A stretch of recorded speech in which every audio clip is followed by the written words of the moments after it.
Girl, I know that you ready, ready, ready. Girl, I know that you ready, girl, I know that you ready, ready, ready. From here on, I kind of like lose my mind. This is all freestyle from here on. Another reality calls, I needed to be everything that I needed to be. Sorry that you had to be the one, I gotta go live a dream.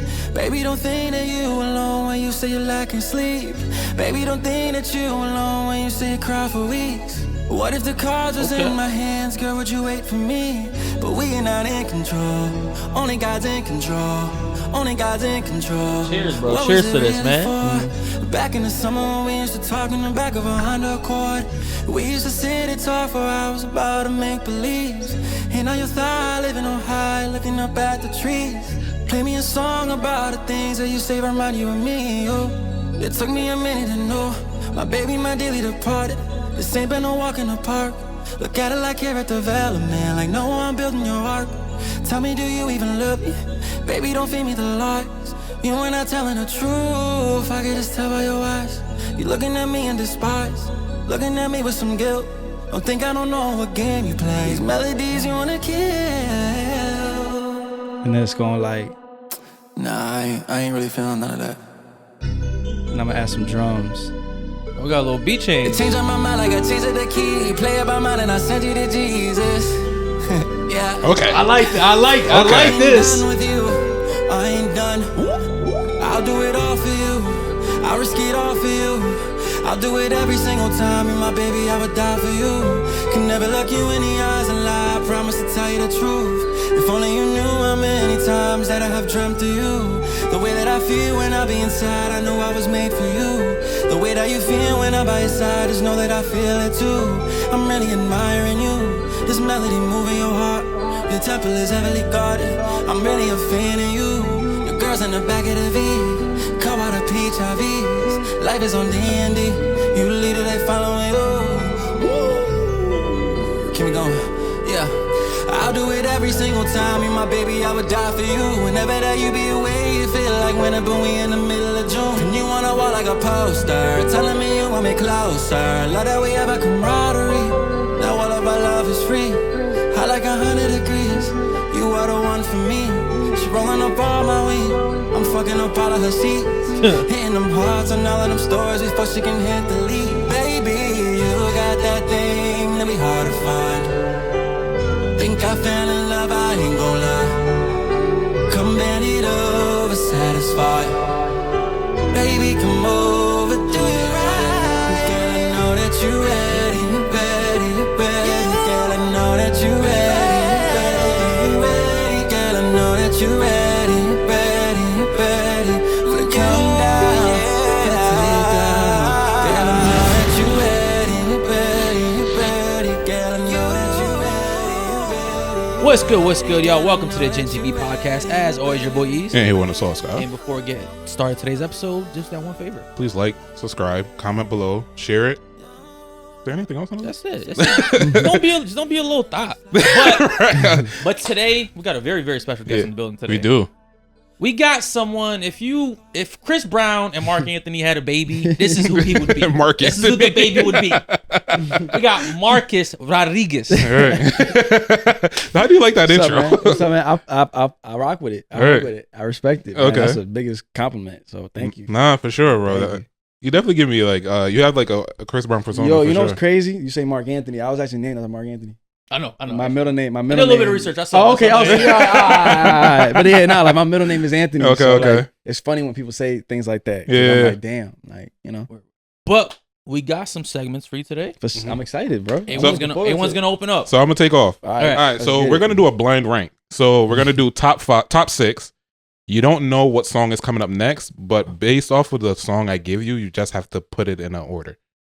Okay. Make sense? I bet. You I understand? gotta rank these songs. Yeah. So number 1 would be the best. Number 6 would be Damn the it, I worst. don't know what's next. You don't know what's next. Damn. It's okay, tough. bet. I bet. Bet. And you said 6? 6. And this is Okay. based off someone you like or some people you like. Okay. All right, let's get it. All right. Let's get it. First song is "Loyal" by Chris Brown.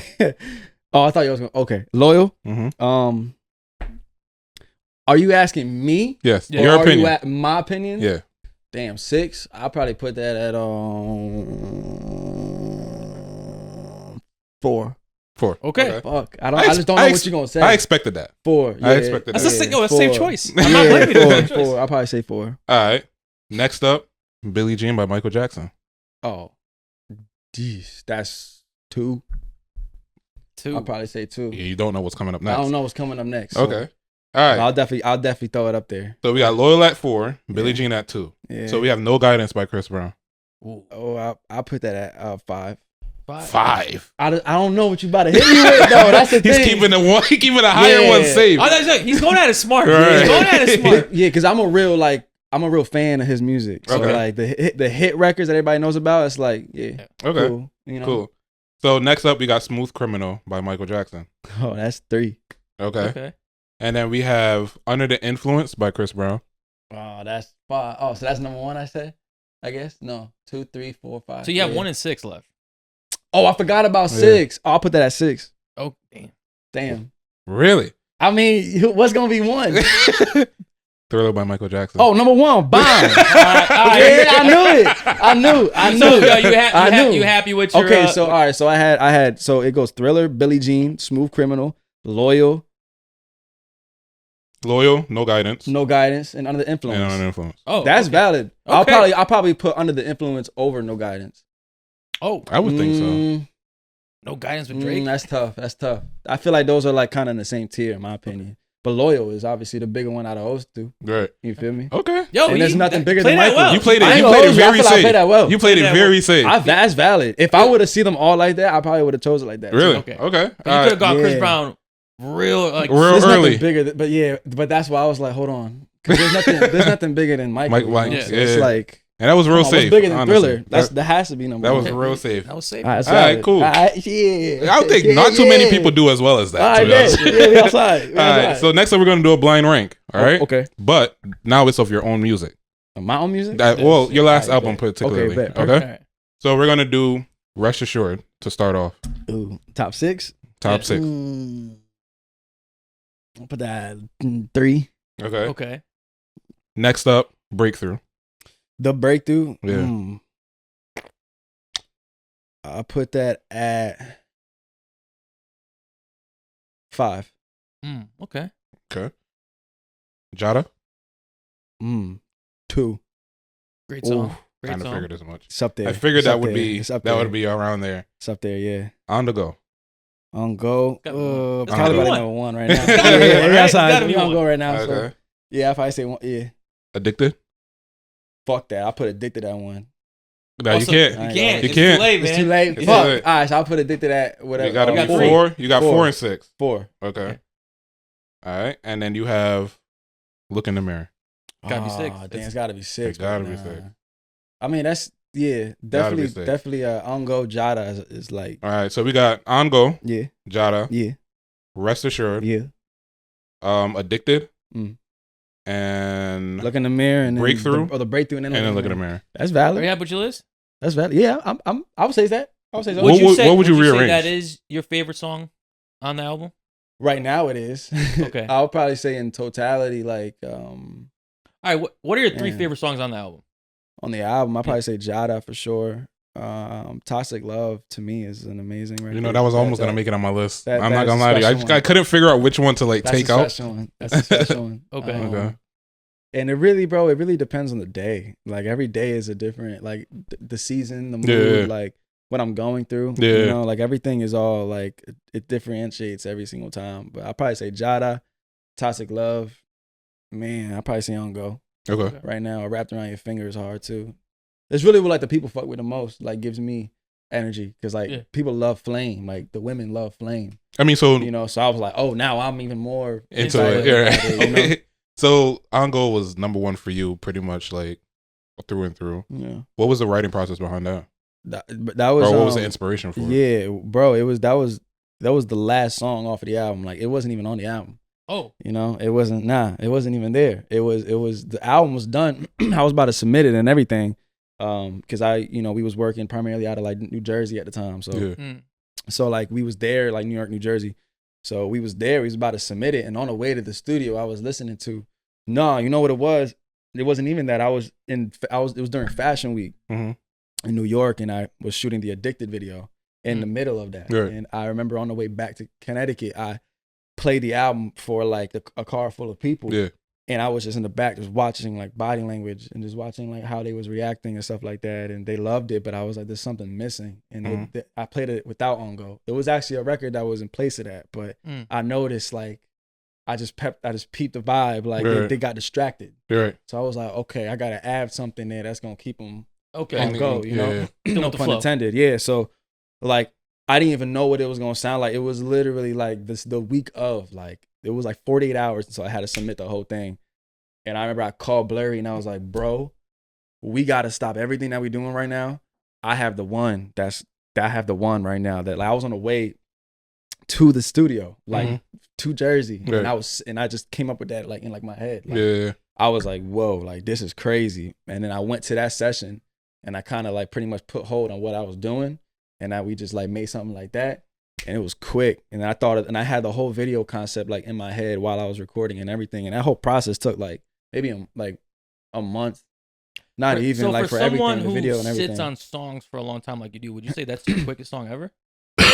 That was my quickest turnaround, I would say. Like as far as like making it and putting it out. Okay. Yeah, you know. Like I mean, so you say you were driving to the studio and it came up with the song. Like, where did the inspiration for that song come from? Like, what caused you to be like, okay? Yeah. So for the first time in a minute, I was driving and I was like, yo, I want to like listen to beats, instrumentals. So I went on YouTube and I looked up R&B drill type beat. And I was driving. I didn't even think. I just clicked on the first one. And then it was like a melody that kind of it was a bop that had a and I was like, no, say, no, job to do. I was like, you got me on go. I was like, oh no, and I stopped it. It was like within 30 seconds. That's it. And that's it. I was like, damn, that's it. I was like, get Key on the phone, get Nate on the phone. Call somebody, because we got it. Like we got it. And I remember I called them Juiced, and it was funny because like they're used to like my stream of consciousness like calls where I would call them mad lit, like inspired. I'm like, yo, this is it. We the greatest. You know what I'm saying? So like they was kind of like laughing when I was saying that because I was like, yo, we got it. Like we got to stop everything we doing. Right. This is the one right here. And then they was like, oh, that's good. Like they was like fucking with it. But it wasn't until I played it for them. They was like, oh, that shit. actually and then Blurry was like, hold on. And then Blurry made a beat, you know, and then they Similar did the production off of what I wrote. Right. Okay. You feel me? So then they had the acapella and then they just went stupid. You feel me? They just went stupid and body that bang. And then we went right back to Jersey to submit the album, which was already scheduled. Yeah. So we had this new record in there, and then we just mixed it all right then and there, and we didn't think twice about it. You know, I just felt like I was like, nah, this is something that the world needed at the time. Like, I think people needed color.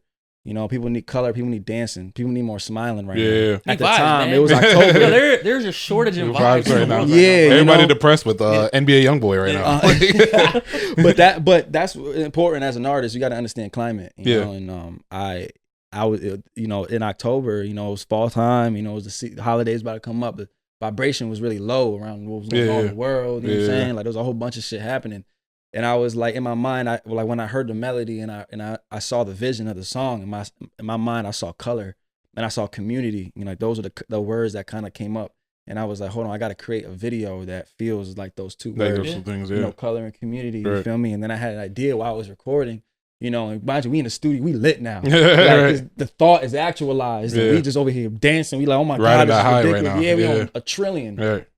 And like, I'm talking about it with Kedar and Ryan, and that's Blurry Vision, you know, the duo. And, you know, I'm talking about like, yo, I see a video like this. Imagine a whole bunch of people at like a skate park, like colors, like dancing skate people, like, you know, like kids wilding, dance crowds, like people, you know, popping wild. Like, and yeah, it was quick. Got on the phone with Brandon, you know, Kalut, shout out, you know, as my choreographer. And yeah, we just got shit shaking immediately. You know, he didn't think twice about that thought. I mean, do you have plans for that song that got booted off the album? Yeah, I always have plans for my songs. You know, I never like give up on any of my ideas. You know, I think that's kind of like put a pin on it. Yeah, you know, like that's kind of why like because you know the thing about music is it's timing. You know, literally and like figuratively. You feel me? It's like you can write a song today, but it won't get the shine. You know, until like 10 years. Bro, it's from like now. any Who content. knows? Like sometimes you make a video, post it on TikTok or IG. takes 4 months for that shit pops. Yeah. And it's like all of a sudden start getting views. And Gang, if it don't have 8 billion views, it's new to everybody. Yeah. That's how I look at it. Like I can go out to the street and I can go to everybody and I can play on my album and I guarantee you it's gonna be the first. A majority of them is gonna be the first time ever hearing that. Right. Yeah. You know what I'm saying? Like why would I give up? Going back to the McDonald's theory. You feel me? The McDonald's theory is like the Big Mac is the most famous burger on the planet. And that joint came out like damn near 100 years ago. Right. Imagine if they promoted it for 2 weeks and then that was it. And they say, all right, on to the next. Yeah. Yo, gang, we can go out right now in 2026 and see a Big Mac sign. Yeah. They still promoting it. Like, and why do you think it's the most famous? They don't want people to lose sight of it. Exactly. Like, you got to keep feeding the people. Like, you got to keep showing it to them or else they're not going to know. Psychologically, it takes somebody 17 times to hear something repetitively to fuck with it and become a fan of it, you know? So it's all like programming and stuff like that, you know? But it's the truth, you know? Like, you can't really give up on your ideas ever, you know? I've always just been one of those artists, like, you know, I could write a hook or a verse now, but it may not be for the song in 10 years from now, you know, with somebody that is just going to connect at some point, right? Yeah, yeah, for sure. I like that, man. All right. All right, bro. This segment is called 1 through 10. Okay. All right? All right. All right, 1 through 10. How delusional are you? 11. 11? You're that delusional? Yeah. 100%. That's like psych ward delusion, man. Like, is it safe to have you out here in the streets? Yeah. Okay. I just learned to monetize it, you know? You know what I'm saying? Monetize your delusion. I like that. Yeah, you know what I'm saying? But 100%. All right. I think you got to be delusional. You got to be. You got to be in this space, yo. You got to be, bro. You can't tell me nothing. I can fly. You know, in my head, you know? All right. 1 through 10. Where's your motion at? Where's my motion? Yeah, how much motion you at? I don't know. I'll probably say like 3. 3? Yeah. You got 3 motion? Yeah.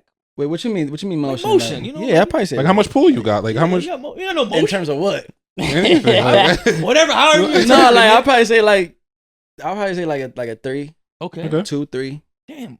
We gotta give my man some more motion. I'm looking at it. I'm thinking long. I'm thinking big. Okay. I'm thinking like worldwide. Yeah. Okay. Like people don't know where I'm finna take this. So it's at a 2, 3 right now. Okay. That's humble. You know what I'm saying? Lot to go. Yeah. He sees the vision. That keeps you hungry, you know? I have a vision. 1 through 10. Where's your style at? Oh, that's 10, baby. Shit. 10? That's DS. Okay. That is 10. You put that shit on. Yeah, I say so. I'm calm today. I just do this, you know. It's light drip. Yeah, I was just a little cozy today. I was a little cozy. I ain't want to fuck it up like that. I was somewhere before this. You know what I'm saying? So it's like He's like, yo, you know, it's my first time meeting him. I don't really want to fuck it up. Next time, I'm shutting shit down. I mean, yeah, you know what I'm saying? Y'all set a fedora, you know, on the red carpet. You know. Nice. All right, 1 through 10. Where your hands at? Whoa.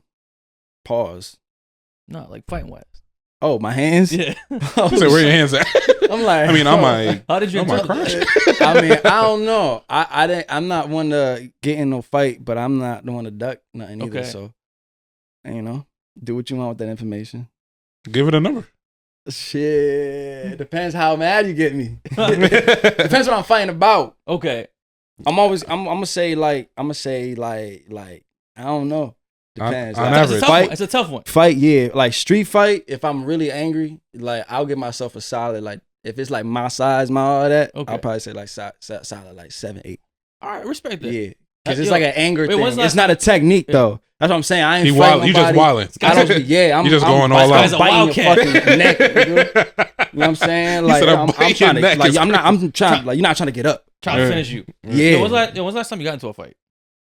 Oh man, I got in a fight. I think like I was in like 6th grade, gang. Oh, I got in a fight on a basketball. Yeah, I'm not out here. I'm not violent with nobody. You feel me? Like, but nobody's ever pressed me. So it's like I've never been in a situation. You know what I'm saying? Like, yo, when you stay out the way, you don't even gotta worry about it. Yeah, you know what I'm saying? But it's like, again, I'm not ducking. Okay, you feel me? It's just I'm just chilling. Mm-hmm. All right, 1 through 10. Where's your dancing at? Ooh, my dancing. I'll probably give it a. I'll probably give my dancing a 5. 5. Okay. Yeah. Really? I'm really trying to be. I would have thought you scored yourself a little higher than that, man. The thing is though, like I don't look at myself like a dancer. I feel like I'm an entertainer. Like, and this is me at 24. Like Marcus at 34 is shitting on everybody. Okay. But Marcus at 24 right now, it's like I see the growth of where I want to go, and I look at it like there's real dancers that I know personally in my life that I work with, I rehearse with, I'm on stage with, backstage with. You know what I'm saying? And they since the time they came out the womb, the only thing that they've ever known was dancing. Right. So they are real dancers. So you're like really comparing yourself to like the best of the best. That's why you're giving yourself a 5. I look at it like where I want to take it. Like, you feel me? Like I'm like my worst critic. Is dancing a passion for you, or is it just something you do because? No, it's a passion for me. It's definitely a passion for me, you know. But it's definitely something that like over time, like I just want to be one of the greatest entertainers who ever lived. You know, so it's like whatever that may mean. It's like a melting pot of multiple things: the dancing, the theatrics, the acting, the singing, the the onstage presence, the storytelling, the wardrobe, the sonics, the everything. Like, it's a combination of all of those things. You feel me? And I say that shit to my dancers, and they get on me. They're like, "Man, stop that shit. You dance, bro. Like you a dancer. They're probably you busting us down. He fake humble. He fake humble. Yeah, nah. Like I just I look at it like I'm the best me. Period. Like there's no like what I do, like I can only do. You feel me? And I don't really look at it in any other way as like, I don't want to disrespect this, this guy or this girl, cause they really dance for real. Yeah. You know what I'm saying? I'm not gonna come in here and that's like me hooping at like LA Fitness. You feel me? Walk around calling myself a basketball player. Right. In a room full of like, and y'all like playing D1. Y'all spend your whole life through the no's and the injuries and the early mornings and late nights to earn that. I get it. You're really showing respect to it. But I show respect to it, but I get off, like when I'm on stage, it's like an alter ego. Okay. You feel me? And it's like I just snap and I just wild out. Okay. Okay. I just wild out. All right. 1 through 10. How Spanish are you? I mean, my last name's Rodriguez, so I'm gonna say as fuck. A 10? Spanish as fuck. Spanish you get? Yeah. Rice and beans every day? No, unfortunately. So I'll probably say like a 8. 8. I want to move to Puerto Rico. Okay. And I want to have like a real like human experience and like really deep down to like my roots and like make an album and like a real Spanish be like Marco Rodriguez. You know what I'm saying? Like, I'm gonna be Marquito on the island. Like I'm not gonna go by my real name and all that. All right. Yeah. 1 through 10. How Brazilian are you? Oh man. I'm gonna say as fuck too. You know what I'm saying? Like I'm Brazilian as fuck. I'm Puerto Rican as fuck. Like, really? What's your split? Like as far as Puerto Rican? Like, so like my mom is Brazilian and also Portuguese too. Okay. You feel me? But my dad is 100% Puerto Rican. Okay. So like they are first American, they're first generation Americans, meaning like they was born here in the United States for the first time. Prior to that, all my family was in Brazil and Puerto Rico. Really? Yeah. Okay. Have you ever had a Brazilian soda?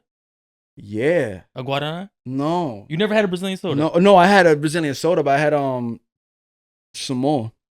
That's a Portuguese soda. Oh, that's a Portuguese soda? So you've never had a Brazilian soda? No, then. I got a surprise for you. No way. You got one on you? No way. Oh, shit. Wait, I thought Samo was, but that makes sense, though, because in my grandmother's house, like. All right, so Samo is a Portuguese soda. This right here is Brazil's soda. I put him on a couple months ago. He did. No way. So you've never seen this? I look familiar. Ask your mom about this, but I want you to try it. Okay. Hell yeah. Give a real rating. Absolutely. This is for my ancestors, baby. This is for the island, yeah? For the continent. Yeah, man. That's banging. Damn, I'm over here wilding. Yeah, that shit bang. That's called Guaraná. Yeah, I rock with that, man. You like it? A lot. Yeah, a lot. Right. I like that. I can keep this over here? Yeah. It's yours. All right, bet. It's a souvenir. No, we're going to take it back after. No, I'm straight. It's a souvenir. All right. Appreciate it, gang. Last one. 1 through 10. Where's your game at? Your Rizz. Or your suavemente. Shit, man. I'd probably say like an 8. 8? Okay. That's pretty good. Because I don't go up. I don't have like Rizz. Like I don't like say no pickup lines. I just talk. Okay. You're not a cold approach person? Do you cold approach? Do you know how you want to know? You really want to know how to get women? I got an idea. Okay. All right. Have you done a little bit of acting? Of course, I love to act. All right, we'll do a little acting role play. Of course. Right. All right. Pause. So, pause. I'm a girl at the bar right now that you are interested in. Okay. I'm minding my business. You're Baddie. I'm a little baddie. You a little baddie. I'm a little baddie. I'm at the bar and I'm feeling you. Yeah, you feel me? How are you getting the digits? Okay. And you like a bad bitch, like. So there's obviously, all these guys around. I'm a Brazilian bad bitch. Okay, so you're a Brazilian bad bitch at the bar top. Yeah. And all these folks is around trying to holler at you. Yeah. And I'm not giving nobody play. Okay. Right. One, and they trying to give you play? Yeah. All right. Okay, I'm going to tell you how I'm going to raise you up. 1, 2, 3, go. I'm just chilling. This guy instantly went into bad bitch mode. Like, I'm not even acknowledging y'all.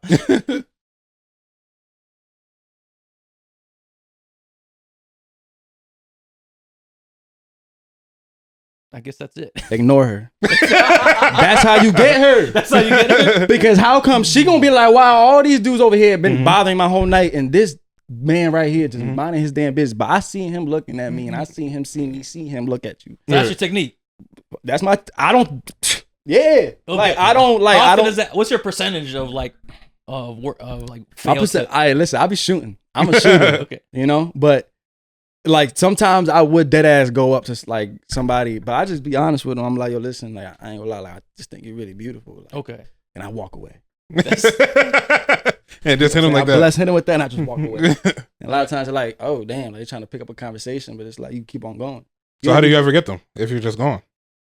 If it's gonna come back to me, it's gonna come back to me. I'm gonna really see you back in the lobby. Like, I'm gonna see you back outside. He was the boomerang technique, yo. Like I'm gonna just toss that shit. Right. If it come back, it come back. If it come back, it come back. Honestly, yo, like my technique is like not paying on no mind. Really? It sound crazy, but like I don't know. Like a lot of times, and I because I be around a lot of women. You know what I'm saying? I be around a lot of like beautiful women. You feel me? So like they all like my homegirls and stuff like that. So I'll be like, you know, asking them these questions. You feel me? And they all tell me like, yo, when they all go out and these girls, all these people trying to holler. So you getting the blueprint. I'm getting the game. Like, I ain't gonna lie, that's kind of like my secret approach as well. I just like play the background. Bro, like, if you just act like uninterested, they'll be like, what's good with this guy?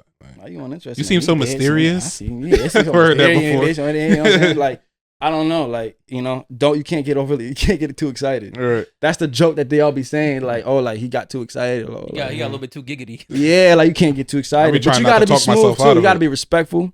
Yeah, for you know what I'm saying? You gotta be smooth. You gotta be confident. That's pretty much all I'm gonna say. All right. Because that comes from you know, like just like chilling. Like I ain't, you know, they gonna come. You ain't gonna do too much. Yeah, I ain't seeing them like they seeing me. It was the definition of a chill guy. Ever fumble? Yes, of course. Like, what was your worst fumble? Brother, I've been through. I've been. Like, I'm talking about cold approach fumble. Like, what was the like one of the things that like a situation you go back and be like, I definitely fumbled a few bad bitches. Yeah, that would change you. That'll grow you up. Put some hands in your chest.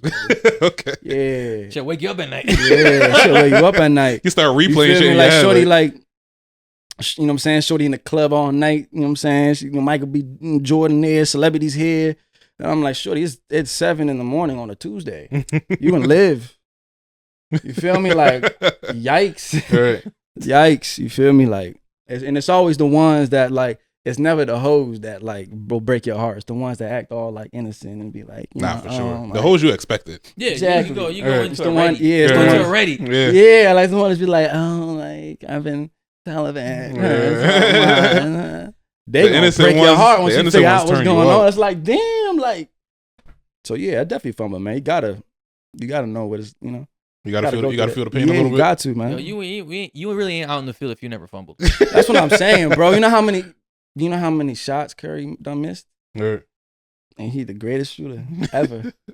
You gotta keep shooting, bro. Right. You gotta just keep shooting, bro. All right, so we're gonna get into what does Marcus think. So I'm gonna read you some posts, and you kind of let me know what's the first thought that comes to mind based off of it. All right. Okay. So, as a female, you don't have hoes. You just a hoe to a bunch of niggas. Yeah. Yeah. Yeah, that's a fact. So you don't think women can have hoes? No, they can. You 100% can. Like, yeah, you definitely have a roster. Like, the game is the game. But they are the hoe. To a bunch of niggas. So basically, even when they have hoes, they're still the hoe. They're the hoe. I just feel like to a bunch of guys. Yeah, it's like, you know, I've seen situations. You know what I'm saying? Where it's like somebody be like, oh yeah, I ran through the whole team. No, The team ran through you. The team ran through you. Right. God bless your heart, though. Right. You know, but yeah, you're looking at the cup half full. I love that for you.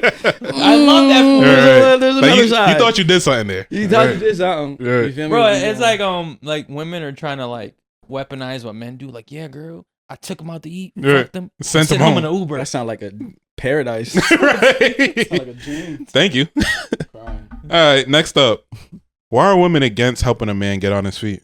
Ooh. Why are women against men helping a man get on his feet? Ooh. You think women are actually... I feel like I will say this because I don't want to bash the women that do. You feel me? Because there are like women out there that they still got hearts. Right. You feel me? But I also feel like it comes from like a programming of like things that go back a lot. You know, there's so many variables to that. So pretty much like women shouldn't like it's role models. Right. I feel like it's who we are being shown to, the music we are listening to, the movies we are watching, the shows we're watching, the celebrities that we call celebrities, and what they are doing, and the content. You know, they rather find them up here than to help build them up there. It's like, you know, fuck my baby daddy. Right. If my idol's saying that, I'm gonna say that too. For sure. I mean, like it's getting brainwashed. Yeah, and a lot of times it's like, you know, people don't wanna they wanna be a tag along of something that's already popping. Yeah, like, they don't for wanna, sure. like, you know, and that comes from both sides too. Like, you know, not you wanna fit in. Not fitting in, but also not wanting to build with somebody. Right.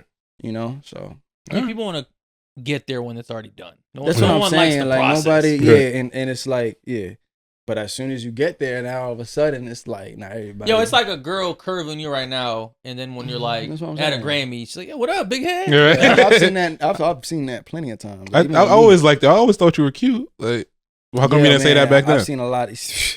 Yeah, I've seen a lot, man. I've seen a lot. Next up, why a nigga don't be nasty with their wife as they are with their side chick? Ooh. Oh, that's a wild one. That's a wild one. Man. You might have to restate that question again. Why niggas don't be as nasty with their wife as they are with their side chick? I don't know. At the end of the day, I don't know. That's getting him in a sticky situation. You gotta go ask that man. You gotta ask him. Gee, don't ask me. You gotta ask him. I don't know. I mean, I couldn't. Do you feel like guys turn up with the side chick more than their wife? Yeah, I don't know. You feel me? But like, what a safe answer. If I'm like, would you speculate that guy? I think, you know, like what both sides should do is listen to the Breakthrough Deluxe by Marcusarodriguez. Okay. And that's going to get them out of any situation because there's a song in there that's going to help them out of that. Okay. Okay. That's all you can say. Okay. That's all you can say. All I can say. All right. That's all I can say. So next time we're gonna get into a little bit of pop culture. So and there was a major article or a major news that came out recently. According to federal prosecutors, rapper Pooh Shiesty allegedly led a plot for kidnapping, robbery, and threatening Gucci Mane at gunpoint in a Dallas recording studio in January 2026. The incident allegedly involved forcing Gucci to sign a contract release papers.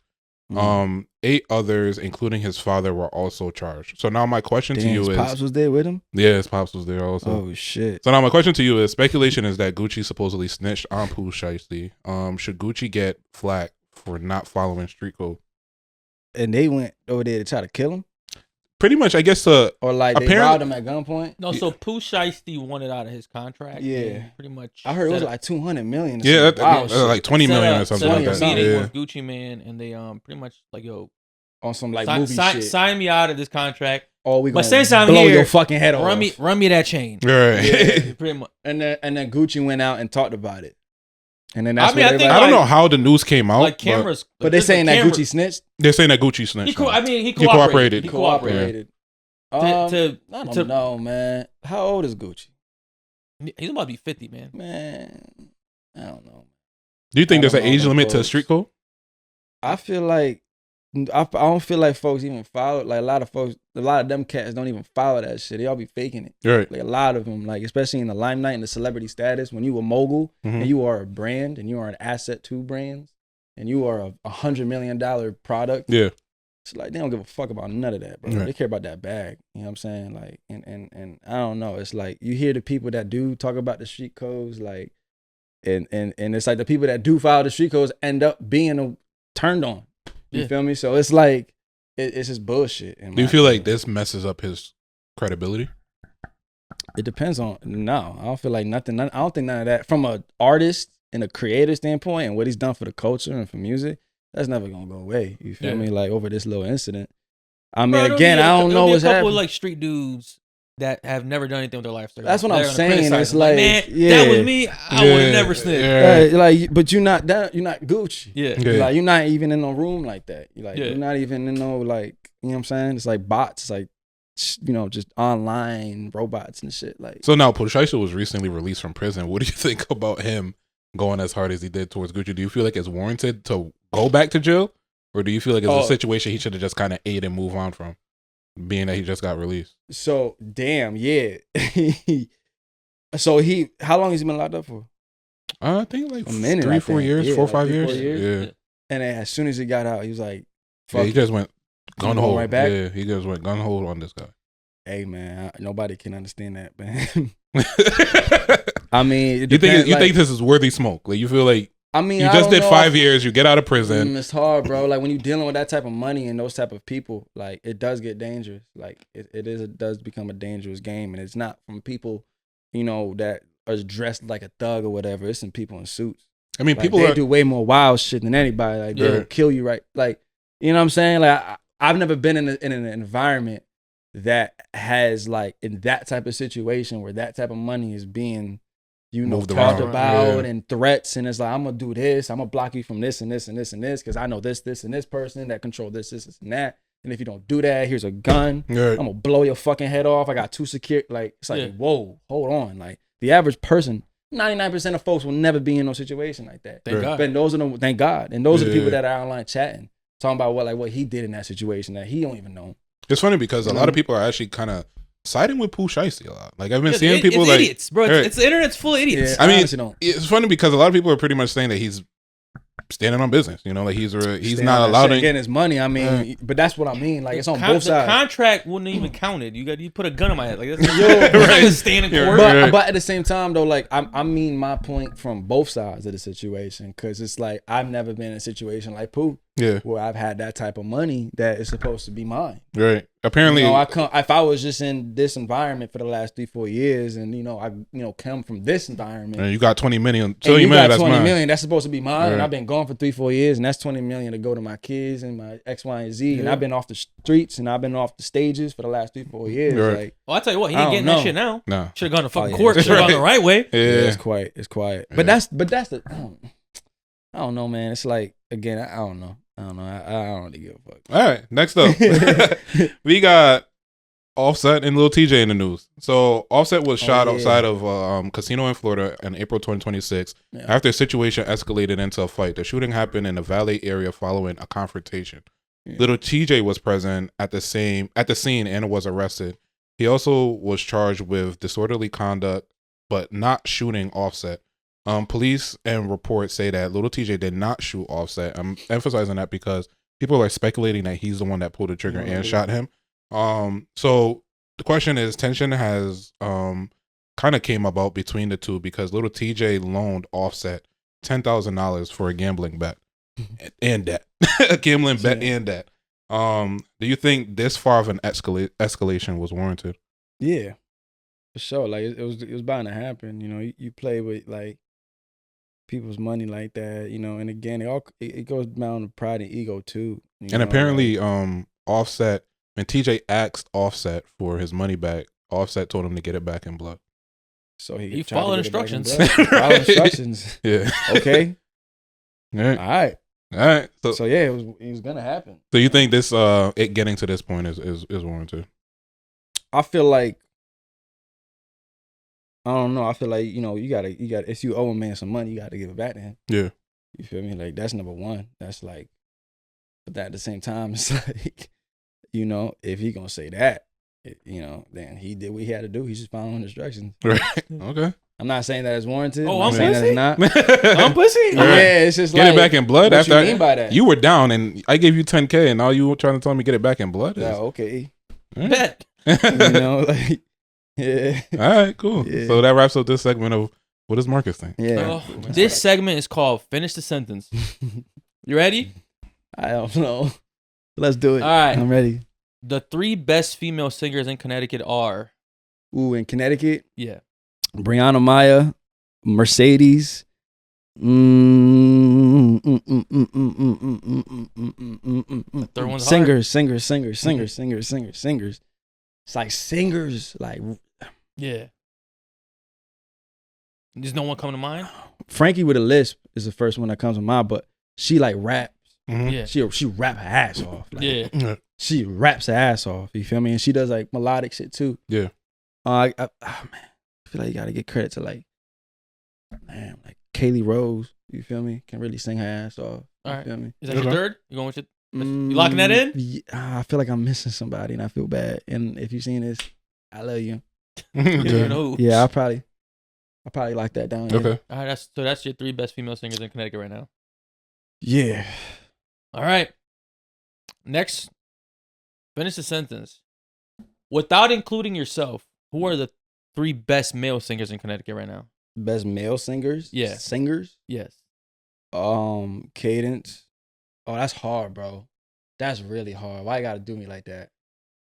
Cause there's a lot. I know there's a lot. I gotta do 3. 3. Who you the think? Top that's 3. Crazy. When you bro. see them, you're like, yeah, these are the 3 best in Connecticut right now, singing wise.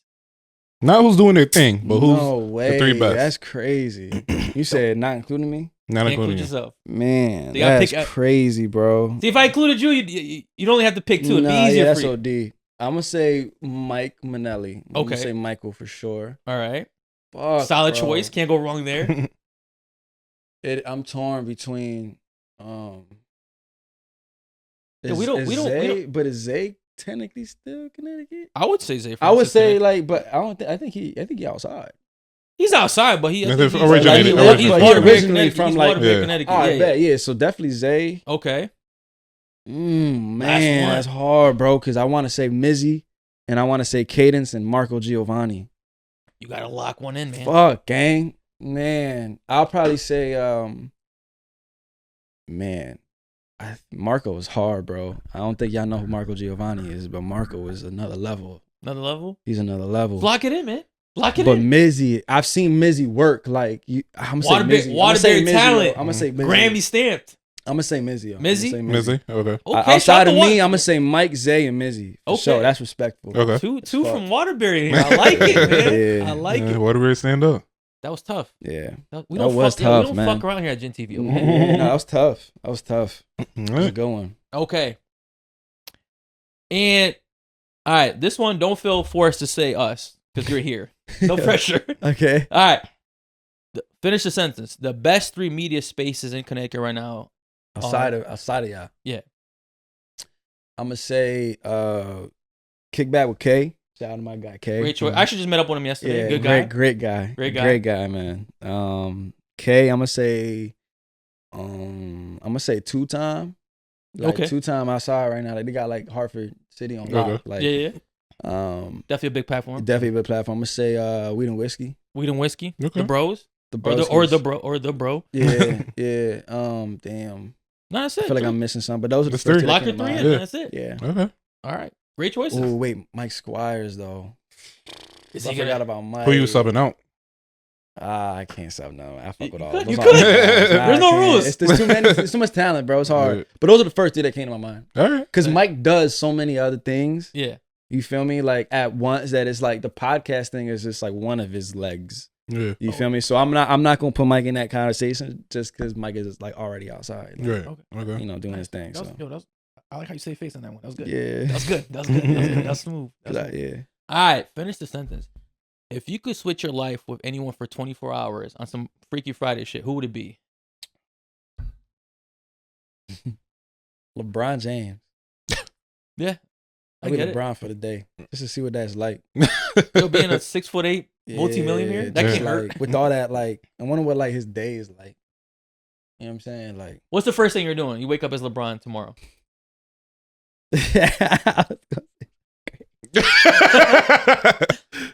I think we all thought it. We all thought it.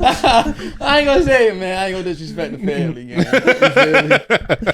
Who you clapping? You feel me? But nah, if I woke up with LeBron James, gang, I'm like, man, I'm just probably going out. I don't know. I don't fucking know everything. There's too many options. There's too many options. You can do everything. You're right. Because I'm LeBron James. I think the first thing I'm doing is I'm transferring $100 million to my fucking. I was gonna say I'm gonna send 999 million over to me, right. and then I'm gonna and then when back. you go back, yeah, and then he notices that the money is transferred. Yeah, but then I'm gonna like be like, yo, listen, some wild shit happened. Yeah. Like, you feel me? Like I'm sorry, I spent it all. Yeah. But like we can work something out. Like it could be hours. All right, you feel me? Okay. All right. Good answer. All right. Finish the sentence. The pettiest thing Marcus Rodriguez ever done is. Oh my goodness gracious. Man, I got this is gonna get me, bro. This is gonna get me in trouble. The pettiest thing I did. This individual I found out was like affiliating with my friend, which is crazy. You feel me? So this is crazy. Sorry. But like I slept with like two of her friends at like once. Okay. As like I tried to get up one. You feel affiliated me? as in like actively or affiliated as in no, like they was cracking. Okay. And I was like, damn, like a friend. How close of a friend? That was my boy. Really? You feel me? Yeah. So it was like, damn, like y'all both ops. You feel me? So okay. Yeah, you felt like real betrayal. So I lost 2, so I'm gonna go up 2. Okay. You feel me? But it's like I like made sure like the evidence was left for the individual to see. Well, he left the breadcrumbs. And then how did that? Because I wanted the pettiness came from me wanting the person to see that I did what they put you through. Okay. And how was the response to that? That's exactly what you would think. And I'm ashamed and I feel terrible. You feel terrible now, but at that moment, damn, did it feel in that good? moment, I felt like that. Yeah, I'm up 2. You took 2, I took 2. Bam. Yeah. Do you still talk to him to this day? No. So how about her? You can't go back after that. Nah. You said how about her? Hell, nah. Okay. All right. Nah. We gotta start on business. Yeah, it was quiet after that. I took 2 and left. I took my luggage and left. Yeah. All right. Shit. Finish the sentence. Something people misunderstand about me is something people misunderstand about me. Yeah. Probably like I'll probably say I'm like a pretty cool, like chill dude. Mm-hmm. Like, okay. You think people think you're stuck up? Nah, I don't even know what they would think, but I would imagine that they probably would think that. Because a lot of like, or maybe not just that, but like, anybody like in my, like a lot of people that would be in my position with like some of the things that I do have and obtain, like they would probably like move a little differently. You feel me? Like, So you still like, think you're grounded. I would say so, even yeah. though like I would definitely say so, like because of what like like keeping like the right people around me, because I've had people come up to me and be like, man, like you must be like this and that and this and that because this is what I see online. This is the character that I've seen Marcus Rodriguez to be. Yeah. But then like when they get in the room with like Marcus and they like just kick it with me and chill, it's like, oh, like you just chilling. Like, cool. It's not always party turn up, girls everywhere, you know. So regular person. Yeah, just be chilling. Just be chilling. That'd be cool. All right, last one. Finish the sentence. The most humbling experience I've ever experienced was. The most humbling experience I've ever experienced. Yeah.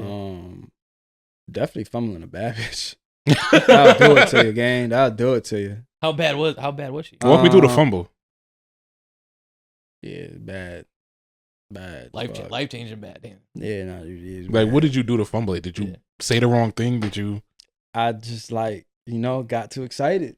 And I'm man enough to admit that. You feel me? I was young and I got too excited and I didn't know what to do. It was my first bad bitch. And I know everybody that's gonna see this shit gonna understand what I feel. And I'm admitting it. Forget you. That first bad bitch, I got overly excited. We have a saying that like you start treating the baddie like she's a baddie instead of treating her like a regular, and it messes up everything up. Goes back to the Rizz I have now. That's why I'm not over here like saying, oh, like this is an man. Like, yeah, you know that about yourself. Yeah. Like, I'm gonna be the one that's like calm. I'm not gonna be overly excited. You can't get too excited around these baddies. Can't treat the baddies like cool. A baddie. You guys should be cool. Man, full transparency. Like, walk us through like the fumble. Like, how did you know you fumbled it? When it's like, you fumble when it's like, because it was somebody that I was associating with, you feel me, at the time. So it's like, and I just got too excited, bro. You feel me? Like I was like, all of those little things, like the, like I was putting like this bad bitch on like a bad bitch pedestal. And it was just like, you said the wrong thing. Like did the wrong things. Maybe I probably did too much of it. Like. Too overly complimenting. Please fuck with me. No. No, dude. That is crazy. If you are in that position, brother, go see therapy. Please fuck with me. Please fuck with me. Please. Can I get a bit of vagina, please? Just one lick is all I need. Spare me some pussy, please. That's crazy, man. No, but Can I smell it? You're done. I don't even gotta fuck it. Just let me eat you all. Please, just one whiff, please. But yeah, nah, that's OD gang. But nah, yeah, like, I just got too excited, bro, and I treated my bad bitch as she was a bad bitch. You know what I'm saying? And it's like, yo, it's a lesson every man has to go. Every lesson a man gotta go through, man. Because you gotta fall on your face to learn not to step like that. You know what I'm saying? So that's why I am who I am now with what I do now, because I learned from my, You learn from your mistakes. Fuck ups. You walk different. I walk different. I walk with a little bit more of a limp now. You know what I'm saying? That's the pimpiest step. You need a little something. All right, cool. All right, so now we're gonna get into our pocket watching segment. So this is where we start talking money. We check pockets in this podcast. I bet. All right. With that. So we're gonna ask you some questions. Okay. You've done a really good job at being I guess politically correct or elusive. Right? Elusive to some questions. Yeah. So you already know how to navigate it if we get a little too personal. Of course. All right. Of course. All right. Cool. Always. So what has provided you the most money from your music? Has it been TikTok, Instagram, streams, or shows? Shows. Yeah, shows. 100 gajillion%. Okay. Really? Yeah. Not even close. Not even close. Okay. The streaming, the digital shit is raps, gang. It's very corrupt. It's more certain platforms have different revenue payouts, but it's still being filtered after a bigger payout that is going to a larger corporation. Whereas shows is more direct. Like it's okay. Like you and me. So you just had a show not too long ago, right? How was that financially for you? It was great because it was one of those shows. Like, I'm independent.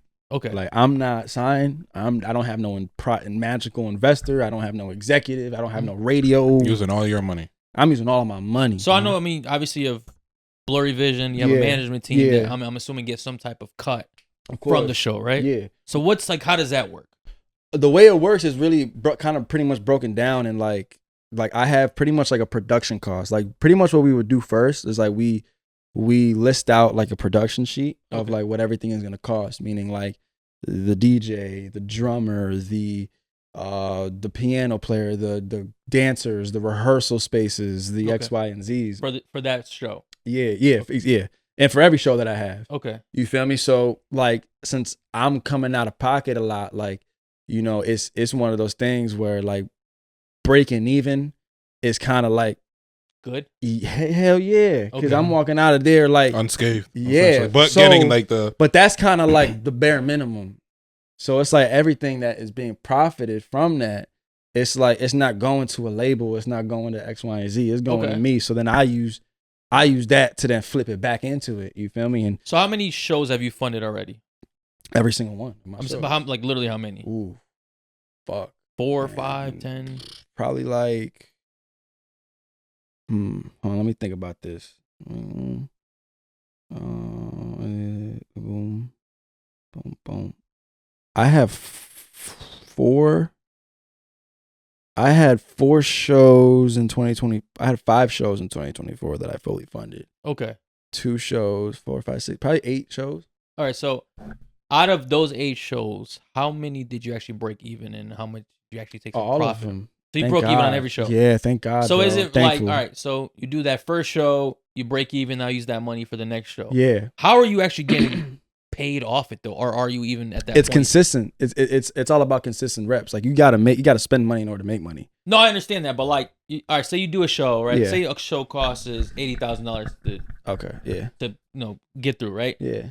At the end of the day, you make $80,000. Like, how are you actually profiting from this? Or are you even worried about that? Or is it more... you can't, and bro, you got to be willing to go through the first 5 years of any entrepreneurial journey of not seeing a penny. Okay. You feel me? Like, you got to be willing to do that. It's like the first couple of them was like, I wasn't, bro, honestly, fuck that. The first couple of them, I wasn't even getting paid. I was spending money. I spent like $10,000-$15,000 just on like shows that I wasn't getting paid for.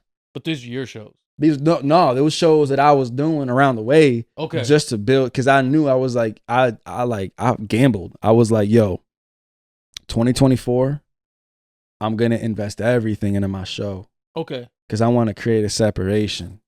And I know it's going to be hard and it's going to be difficult, but I'm saying it for myself now. When I get in that headspace of complaining, it was all for a reason. Because 2025, I'm outside. Okay. Mm-hmm. And that was always my goal. You feel me? So 2024, bro, I spent that bag like for shows, dances, choreography, and I built up like this platform where everyone's like, damn, now they know what I do. Yeah. So then when 2025 came around, it was like, all right, you saw what I did? This is what it is now. Right. You feel me? So then it kind of like, it started over time. Like, became your resume. Thankfully, bro, like, you know, this is like. So when you're booking like a show, do you have to pay these people up front, or is it like a contingent, like after the show, based off of the profit, the money that we make, you're gonna get your fee? No, I always keep it like, if we agree to this price, I'm gonna pay you this price. Like, no, but do you pay them before the show or after the show? It really depends on the situation. I feel like every show has been handled differently financially. Like, okay. But me being the principal in the situation, like, I always make sure everybody gets paid immediately. Like, we do contracts, like we do. It's very professional how we handle things, you know. Like, we make sure people get paid. I'll be more worried and tripping about everybody else getting paid before I get paid. You don't want to have like a bad reputation. Yeah, I don't want nobody to ever hit me like a week later and be like, hey, bro, I never got. I'm like, whoa, what you mean? Like, you feel me? Like, none of that. Because they all get paid. I been got paid. You feel me? So it's like, so all right, even though you're breaking even, you are profiting some for you. Yeah, because it's one of those. And what I do with me, with what I profit goes either back into it, or I then split that amongst my personal team. You feel me? Because like, I'm not in no contractual situation with nobody. I've never put pen to paper. So all right, this is kind of like a direct personal question. If you're not comfortable, don't answer. Sure. How much does a show cost to actually? Depends the show. Like, all right, your last show. The last show. How much did it cost you to throw that show? We rounded $3,000. Huh? $3,000. That's how much it cost you to throw that show. To throw that show. Yeah. $3,000. Yeah. Oh, okay. Yeah. How many tickets did you sell for that show? Oh, I have a number, because we have like digital sheets, and we have. I think we kind of like. It was like 281. I think. Throughout the whole shit, but the venue only held like 350. Okay. But like, we closed off like a lot of it. How much is per ticket? 20 and 25 at the door. Okay. All right. You feel me? So it's like you feel me? Like, we not doing too much. Like, I never want to overcharge. I try to keep it in a position where it's like, you know, it's tangible and everybody can get paid. Like, I'm just really big on that. I'm really big on making sure everybody from top to bottom is getting paid. For me, there's no better feeling than the morning after a show. $4,000 profit on that show. I'm not just assuming. Obviously, there's probably more stuff that goes into it. Yeah, because I had merch that I put out of my own pocket. Do you guys touch the bar? Is that all? Again, every situation is different between venues. Like, usually like venues kind of negotiate as something where it's like, all right, do you want like you get the door, and I get the bar, or you get the bar, I get the door. Like, I got you. Everything is different. Is there a venue licensing fee to even get the space? Like, everything is different. You know what I'm saying? But so it's not one standard contract. I have like a list like that. Whenever like I get, you know, inquiries and stuff like that, we send them a list of like, what show do you want from him? Like, do you want like the third level, the second level, or the first level? The first level is like me and a DJ, and I'm entertaining the whole room, and I'm singing my ass off, and we just have a ball. Right. The second level was pretty much what I did at the last show. Okay. Where it's like me, my DJ, like in my band. You feel me? And then the third level is me, my DJ, my band, and my dancers. And that's like the greatest show on earth. You feel me? Like, that's the theatrics, the fucking everything. But I always put in way more. Like, that I need to into my shows. Like whether it's like I spend my own money to build a whole new stage. Like they was like, what do you like? Because the venue like gave me their space and they didn't know what I was doing going in there. I'm like, yo, I'm about to build a second stage. I'm about to put a big ass moon over here. We're gonna build a screen right here, and then we're gonna make these lights that are gonna shine. They looking at me like, you're building that inside of the venue. Yeah, they're like, what the fuck? Yeah. Man, we pulled up, bro. Just like 5 Jamaicans in a truck. Just pot out, just bumping, boom, bam, bam, bam. That whole shit in 45 minutes, done. Like, and it was like, whoa, but I don't have to do that. Okay. You feel me? Like you going business, above and beyond to leave a mark. You have to, because like that is the most important thing is how people feel when they leave. Yeah. Every like financial advisor will probably be like, oh, maybe you don't spend that money on that or that. You should profit this. But it's like, I care more about the art. The fan. Yeah. It's for the experience. Like you're building a foundation. You have to, you know, like when I was looking out to the crowd and I'm seeing all these people walking in, like they had like welcome cards, like I used for my show, the 5 senses. So we had like scent, smell, we had all the 5 senses like as like a tour guide throughout the whole show. So the environment that we created inside of the venue felt like a Disney World attraction. Yeah. Because the way we had like aura therapy diffusers and we had certain colors and we had certain sounds, like everything was very detailed because of the experience. Like I wanted that anticipation of like even the merch area, the font that we used on the merch, like everything was very like it was very strategic. It was like purposeful. To give an experience, you feel me? Like before I even got on stage, I'm already controlling how you're feeling. Yeah. You feel me? And it's like, and those are the things that go above and beyond the budget. Yeah. You know what I'm saying? It's like, yo, I want to build this. Somebody in finances wouldn't understand. Yeah, they'd be like, you're wilding. I'm like, yeah, but I promise you, go to the show and you're going to understand what I mean. The return on investment. Okay. You're going to understand what I mean. You feel me? All right. So next question is, what's the biggest bag you fumbled? Ooh, the biggest bag I fumbled? Biggest bag I fumbled. I ain't gonna lie, bro. Thankfully, I've been in a position. I don't think I fumbled the bag. Like when it come, I've definitely like missed out on opportunities through fate that were out of my control. Okay. But it wasn't necessarily like this is how much money we're presenting to you, and I like fumbled it. You know, like I never got offered no crazy amount, and like I didn't take it or some shit. You know. Okay. Yeah. But I've definitely been in hella situations, man, where it's like this could be personal too. You doesn't have to be like yo, what's like it's outside of music. Like what's like I guess something that you spent money on that you regret. Oh man, just on dumb shit, bro. Like, you know, when you growing up, like you buying money on clothes and you spend money on bullshit and you know, things that you don't really need to buy, you know what I'm saying? You know, I think like really when I turned 18, 19, I made that decision. I'm like, this is all I'm doing with my life. Like this is all I've done in my life, period.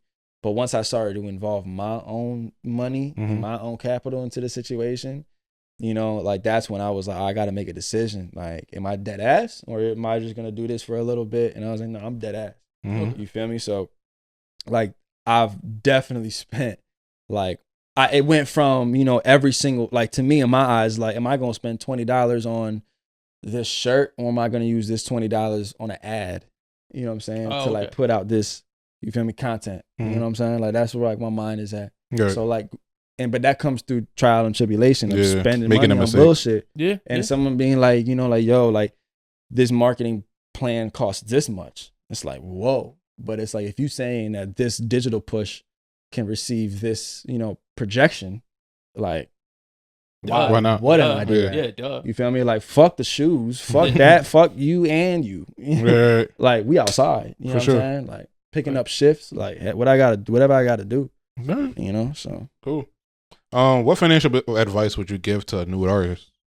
I definitely understand the business. You know, it's annoying, like the like hearing all the like, especially when you're a new artist. You know, because you just want to just create, but you also have to understand, bro. Like if you cross the threshold of the music business, it is a music business. So you can't sit up here and complain about the business if you are in the music business. Right.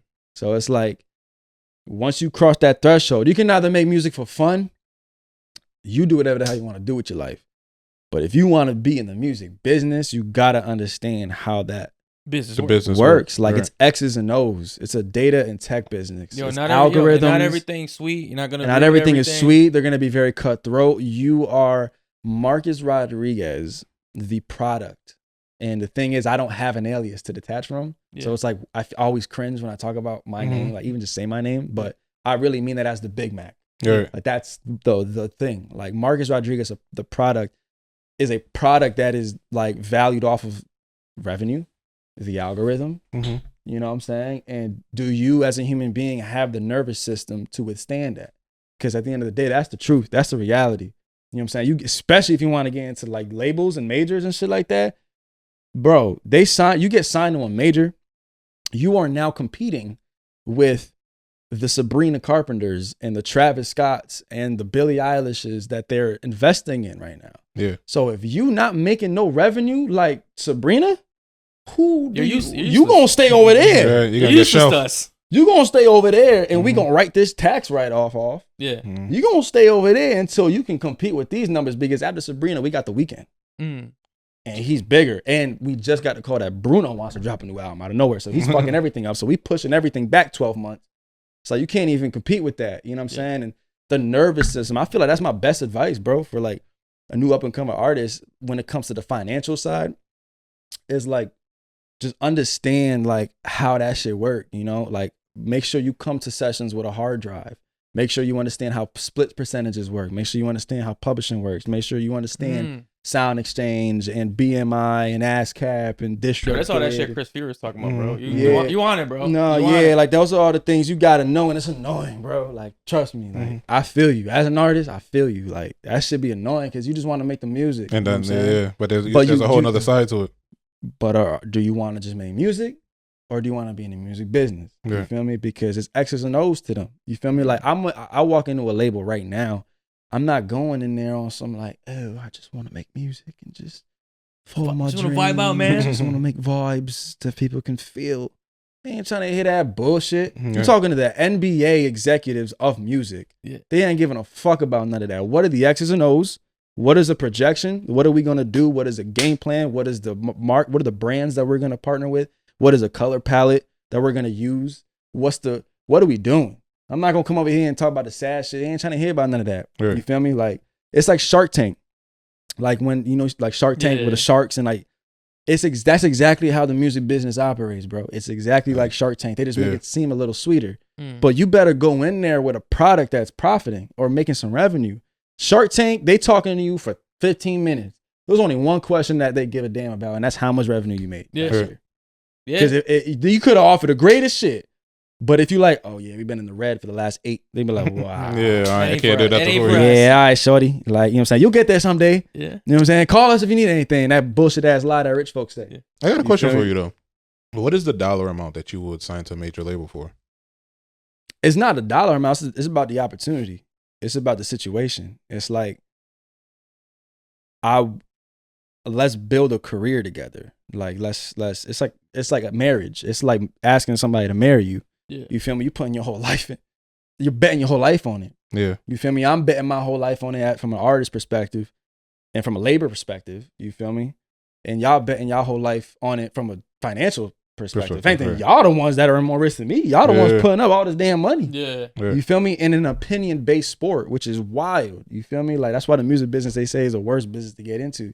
You know what I'm saying? So it's not really about the dollar amount that they will give me, because if a label were to be like, oh, we want to sign you for $1.5 million, I'm like, whoa, that sounds awesome. Sounds great. $1.5 million. At face value, that sound good. But this isn't the NBA. Right. In the NBA, you get that. You get $1.5 million. Your lawyer gonna get this, your agent gonna get that, taxes gonna get this, and then you putting the rest into that yacht, into that land, Disney, cars, girls, you outside. Yeah. $1.5 million signing in the music business is a 1.5 loan. Just debt. Yeah. That's a loan that they're giving you, brother. You better pay this shit back with interest.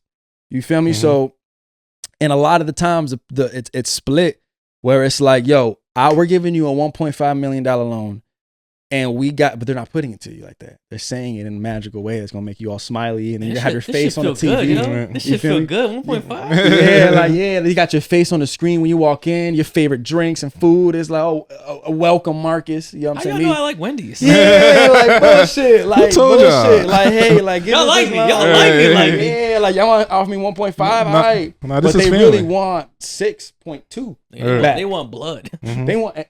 They want blood. And but even not reading their contracts, because there's some situations where it's like if you don't make that back, we all gonna get you. If you don't make it back, you end up like Pooh Shiesty, and that's the problem. Full circle. No, 100%. So I don't think it's really about the dollar amount. I think it's about the opportunity, and I also think it's about what is that dollar amount. I would rather take a less amount of money for a career, than the most amount of money for a hot summer. That's just gonna fuck me up in debt for the rest of my life, you know. All right. Next question. What's your biggest financial accomplishment this year? It could be personal. I would probably say these shows, man. Like, you know, I got some other ones locked in, you know, that are soon to be, you know, announced. And, which show specifically would you say was like this was the one that like? I'll probably say this last show, bro. Really? Like, I'm thankful, man, because again, bro, like this isn't coming from no like helper. Like, no, I got my team, man, and like they thug it out with me. But it's not like we don't got no executive, we don't got no like this radio deal, we don't got no money behind us. Like, it's me putting in my money from like doing what I gotta do to hustle my money. Yeah, you feel me? Like, so, and I've spent so many years being in the red, you know, spent so many years investing and always being like, you know what, like I know this shit gonna pay off. This shit gonna come back in tenfold. People around me, family members, relationships, girlfriends, dads, moms, you're like, yo, gang, you gotta chill out, bro. Like you wilding, you feel me? But I'm like, nah, I promise you, like it's gonna work. You feel me? So now here I am, and I'll probably say over the last 6 months, maybe 6, 7, 8 months, you know, like I really started to like really see that, you know, where it's like, whoa, like I'm getting, you know, like this much to do how many minutes? To sing in my songs. How much? It's a good amount. It's a good amount. It's a good amount. Because it's one of those things where it's like they not only getting me, they also covering my production. Okay. So yours is coming to you. They getting paid. We all paid. We all lit. You feel me? And that's like before we even, you know what I'm saying? Since you started taking music seriously, how much would you guesstimate that you've invested into your music? 100%. I'm close to the 100,000. You would say you put 100K into your music career so far. I'll probably say over the last 6 years. I spent between $80,000 to $100,000. Okay. Have you made that back? Fuck no. Okay. Hell no. No. Not through like immediate like big checks. Yeah. You feel me? But nah, you got to invest in yourself, bro, before you see that. Like I could spend 80, 100,000 on something. What is that to a label? That's another campaign to them. Yeah. You know what I'm saying? I always think bigger.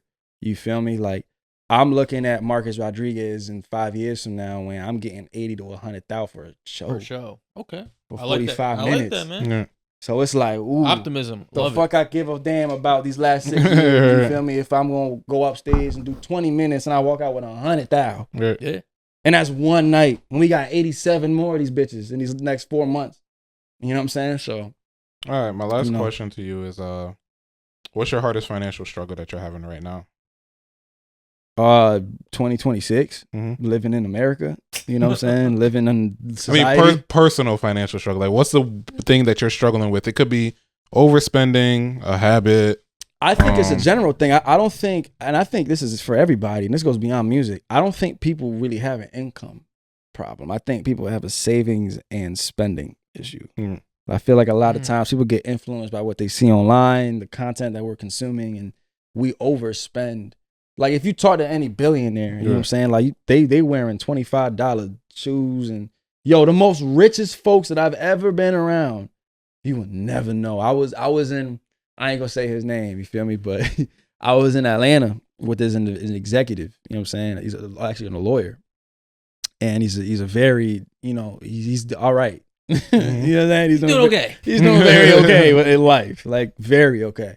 And we was in Atlanta. We was in the middle of a showcase, and he's actually my lawyer. You feel me? So like we was there, and we in Atlanta, bro. We in a showcase. Everybody rocking these big bust down chains, fucking Cubans. That's like the size of a car, like all this wild shit, like just everywhere. Girls, guys. Moist tonight was heavy in the building. Wildin', bro, wildin', yo. And this dude wearing like TJ Maxx fit and I was in Atlanta with him. You feel me? That dude wore the same fit for the last 2 days prior to that. Like he's one of those, bro. Like he pack a low ass suitcase like this. Yo, he's over there, and he tapped me on my shoulder, and he was like, "Yo, Mark." I'm like, "What's up?" He was like, "You see that right there?" He's like, "You see this?"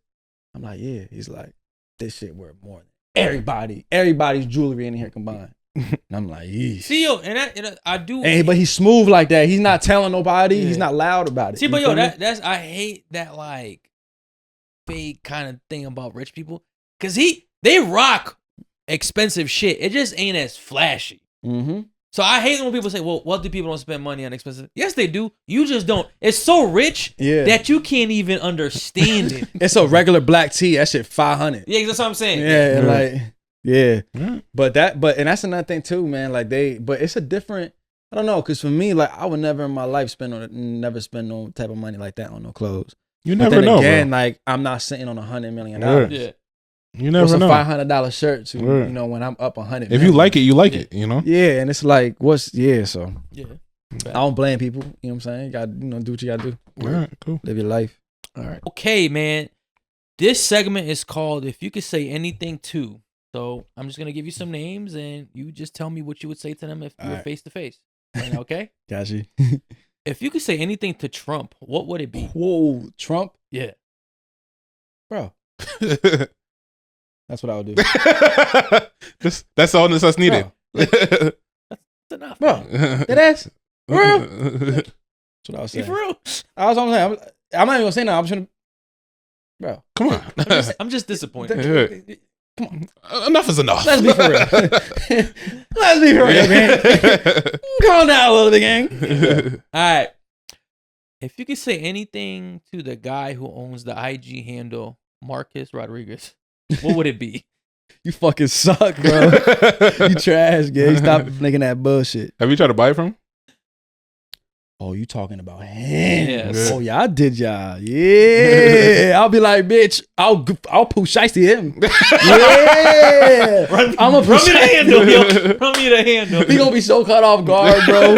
There's probably some Marcusarodriguez in Nebraska just living a regular life. It's 3 trucks pull up on him. Don't even use it that much anymore. Like. Yeah, I'll probably say that to him. I'll pull shiesty that. Have you ever reached out and like try to ask? Multiple times. And they're not even. Bro, they posted one time in like 2011, and that was it. That's it. That's it, bro. It's they damned it for every Marcusarodriguez. They damned it. I know, bro. But I'm gonna try to figure that shit out as we move on. Elevate. As we elevate, I'm gonna see if I can get in the coding of the. You got to get people that know people, Yeah. All you know what I'm saying? They can get that for me. If you could say anything to Chris Brown, what would it be? Thank you for being alive. Thank you for being the greatest artist of my lifetime and of this century. And that is not a crazy thing to say. Okay. Chris Brown is the greatest musical and artistical specimen of this century so far. And that is my take. And I'm dying on that sword. And thank you, Christopher, for everything you've done for the world and for me. And you are the GOAT. And he's probably the only person I'll ever talk about like that. Okay. Like, you know what I'm saying? I know the young folks gonna call it glazing. I don't give a fuck. I can suck my dick. Chris Brown is the GOAT. And I wouldn't be able to do nothing that I'm doing if it wasn't for him. So thank you. Right. And I'm excited to meet you, to let you know that shit in person, bro. So, all right. Yeah. If you could say anything to the judges on The Voice, what would it be? Bitch. What about now? I'll be like, I'll tell them thank you. I'll tell them thank you also, man, because they motivated me in another way, you know, because they was very nice to me, and they didn't say it wasn't them. Yeah. You know what I'm saying? Okay. So it's like they said very great things to me. They said very nice things to me, and yeah, I was just telling them thank you for that, because that lit a flame in my ass. You feel me? Where I was like, okay, give you some motivation. You know what I'm saying? And now it's like, yeah, out of that season, Okay. Out of everybody. You know what I'm saying? I'm outside. Yeah. All right. And if you could say anything to the guy who kicked you out of your own show in New York, what would it be? Wow, bro, that's wild. I don't even understand that story, man. It was a I ain't gonna hold you. It was a management thing. Okay. It was a management error. On your end? On my end before. I used to be with, So they should have known that you wouldn't have been allowed, right? You know what I'm saying? It's like I feel like that should have kind of been communicated. Mm-hmm. Like, hey, listen, like this kid is 19 years old. Mm-hmm. Just so y'all know. You feel me? Like, this is not gonna cause no issues. You feel me? Because it was like, bro, it's the craziest shit, gang. I'm in there. I did sound check, everything. Bro, I was in there. I was in the green room. I'm rehearsing. I got all my shit up, everything, blah, blah, blah, boom. This lady come out. She's like, yo, we gonna go. We got to take everybody out to bring everybody back in. All right, bet. Well, I saw that. You know what I'm saying? Everybody, hey, man, if I kill that shit. Lit. Yeah, she lit. Why am I kill this shit? It was like a movie, bro. Like, think of like a comedy movie. It was like that. I'm like, oh, man, this shit about to be lit. I walk inside. He hold me. I'm like, what's up? He's like, you ain't coming in here. I'm like, yeah. He's like, nah. You funny. He was like, wait. He's like, where you think you going? I'm like, brother, that's me right there on the shit. Yeah. Like, we literally going back and forth. My big ass face is on there. Marcusarodriguez, headliner tonight, New York City. Mm-hmm. I'm like, gang, that's me. He was like, it don't matter. You young. Can't get in here. I'm like, bro. So I see home talk to somebody, and then it was like, yo, we gonna like escort you like to the stage, and then after you gotta go back. And then I was like, whoa, that's wild. And he ended up kicking me out. He's like, nah, you gotta go. You can't even be here. That shit was crazy. How did that go over with your manager after, man? I don't know, man. Well, you still want to talk about it? I mean, it's just, it's like, I'm not really with them. Were people fired, let go? Yeah. Went separate ways? I mean, it was not because of that. Okay. You feel me? But it was definitely like a past situation I was once in. Was that the all-women manager team you were on? Or is that... No, or they came after? I actually still got them. Okay, I still got them. I just got more sharks now with me. You feel me? But I still got like my women holding it down. Mm-hmm. You saying? Shout out to Zoe. You feel me? Shout out, everybody that be help putting it, together for me. But I was, yeah. So it wasn't the split because of that, but, that was the past. Yeah. That definitely motivated it. Yeah. It was, I guess a puzzle. Okay. It was a piece to the puzzle, I like this guy, man. Keeps it clean. Keeps it clean. Experience. The face says it all. Yeah. All right. If you could say anything to Donzio P, what would it be? The Donzio P? Yeah. Shit. I'll probably tell him thank you too. You know what I'm saying? He helped me out a lot in my early process, like my early years. He introduced me to blurry vision. And for that, I'm always gonna be thankful. Like for the first like year, like I was 16, 17, you know what I'm saying, when we met. And he just let me come to the sessions. Like I was a fly on the wall. You know what I'm saying? I was the young kid that, everybody's in there turning up. And it's like, who's this little ass kid? So high school, like, you feel me? And he always kind of gave that door open, you feel me, to like, cause he knew I had that in me. You feel me? So I'm always gonna give bro his flowers for that. You know what I'm saying? Okay. And yeah, definitely. Shout out. All right, nice, man. For sure. If you could say anything to your dad, what would it be? My dad? Yeah. I've seen you give your mom her flowers and a lot of these. Of course. No, my dad is the GOAT, man. My dad is my best friend, honestly. Like my dad is literally like my best friend. He's like he's just, I'm like, it's crazy growing up, bro, because it's like you go through three phases. Like a son and a father go through three phases. It's like the first phase is like the idolizing phase. Like he's Superman. There's nothing, he can't do no wrong. He's the greatest ever. He's God. Mm-hmm. And in that middle phase, like the teenage years where you resent. Now it's like, you can't tell me shit. I know what I'm doing. Mm-hmm. I'm a man. I'm a man. It's crazy, bro. I'll never forget this shit, and I'm so pissed because I was in Burbank, California with my dad for The Voice because I was 17, so he had to be with me. Yeah. And I was talking to, somebody named Clayton. He was one of the contestants on the show. And a cool ass dude, man, dude from North Carolina. And he was telling me, he was just like, yo, bro, I know. He was like, how old are you? I was like, I'm 17. He was like, gang, I know you think you probably know shit, but you don't know nothing. Like, I promise you, listen to your pop. Like, And I'm like, I ain't gonna hit none of that bullshit. I'm here, cuz. I got here, cuz, because my boy, cuz. Like, yo, you an op too now. Yeah, I nigga, fuck you too. You feel me? But nigga don't know shit. Yo, bro, it's crazy. Like, but then I got older, bro, and my dad was fucking right about a lot of shit, gang. Yo, that's how it happened. That's same story with me, man. It really takes you to become a man to understand the man. But that's the third phase, though. It's like you recognize, like, I'm like a 24-year-old version of him now, I feel like. So it's like, whoa, like our relationship is different. Like I go to him about women advice, you know what I'm saying? Like financial advice, like aging and growing advice now. Like, you know, we have a drink together now. Like we smoking a cigar together now. Like it's lit. That's like my best friend. Like we laughing, we cussing, we like I'm hearing stories now from back in the day. I'm like, damn, you was outside like me. Like, so shout out to my pops, man. I love him, man. I love you. Feel me? That's my best friend, man. All right, that was dope. All right, man. Last one. This was a little personal. If you can say anything to the version of you that wrote Alive Again, what would it be? Man, I will probably say, man, you gonna make it out, brother. You know, there's better days ahead. And you have no idea what's in store for your life. Okay. You know, and there's a reason why you're here. And that voice you got, there's a reason why you got that voice. And you gotta trust that. You feel me? And yeah, better days, brother. It's gonna be better days, yeah. Okay. Was that, I say that one of like the toughest times of your lives? Yeah, it's like it's hard for me to even like listen to it now. To the song. I love it now because I've had multiple people like reach out to me, tell me like that song saved their life, bro. Yeah. Okay. Wild. I had this one specific girl in North Carolina, bro. She told me, she's like, that song saved my life. She was about to do it. And she listened to that shit. And she was like, yeah, bro. And she was literally about to do it. And she was like on the beach. And she was like listening to that song. And like she saw like the moon and the stars. And that shit like prevented her from doing that. And like still to this day, she still hits me up about that. Okay. You know, so like, yeah, bro. So it takes things like that to like really remind you like, you know, why you here. You feel me? Like, I think that's the power of music. You know, it could be a cathartic experience, but man, when you can fill a venue of people that are screaming that back at you, because they was feeling that too, you know, that's a beautiful thing. You know, so you know, all of my songs, I have like a real deep emotional connection to. Nah, but like that song is like, yeah, you jumping off a bridge. You feel me? So it's like that definitely, man. I'll tell I was probably I think I was 17 when I wrote that.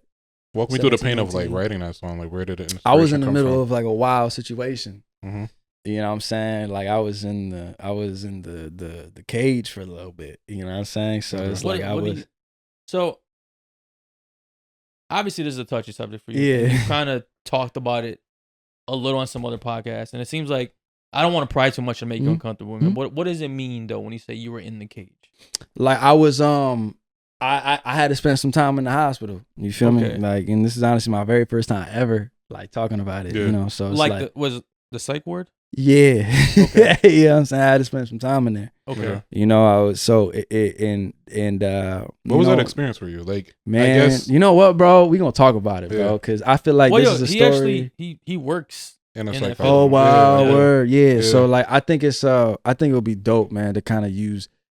I feel like I'm aging now. I feel like this is a good time for me to use this platform to speak about this. No, you know what I'm saying? Cause you know what's funny? Before you even get into that, right? I feel like there's such a stigma around it. And when I was one of the things that like working at my job, it's kind of hitting me kind of hard right now. You know, but like one of the things that's like working at my job that is so eye opening, right? Is that we like to like ostracize people for like, I guess when it comes to in terms of like mental health, you know. Yeah.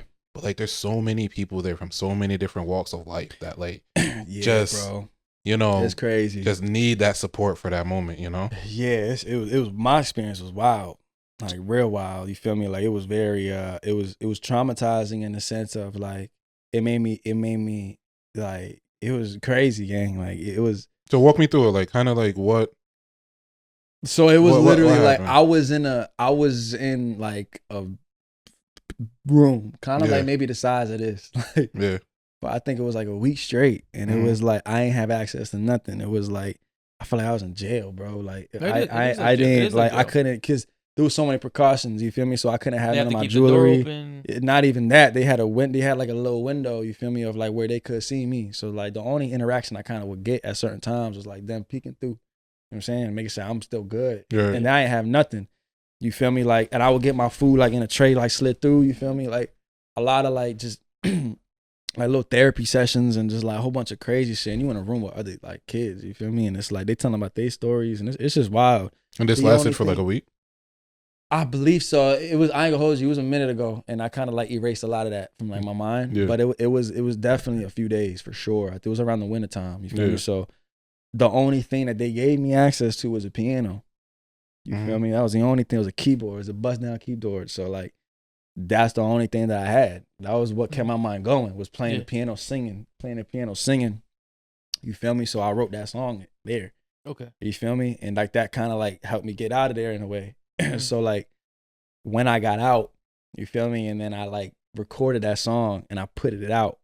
Like it's crazy because like nobody knows like the story of that shit. Like, you feel me? Especially the fact that like I wrote that shit while I was in there.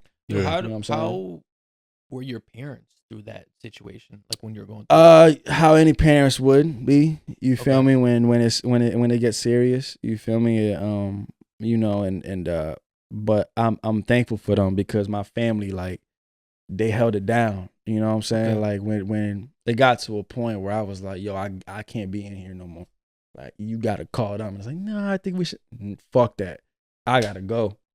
You know what I'm saying? And like my mom, and like my mom, my dad, and my brother was there. Did they put you in there? No. It was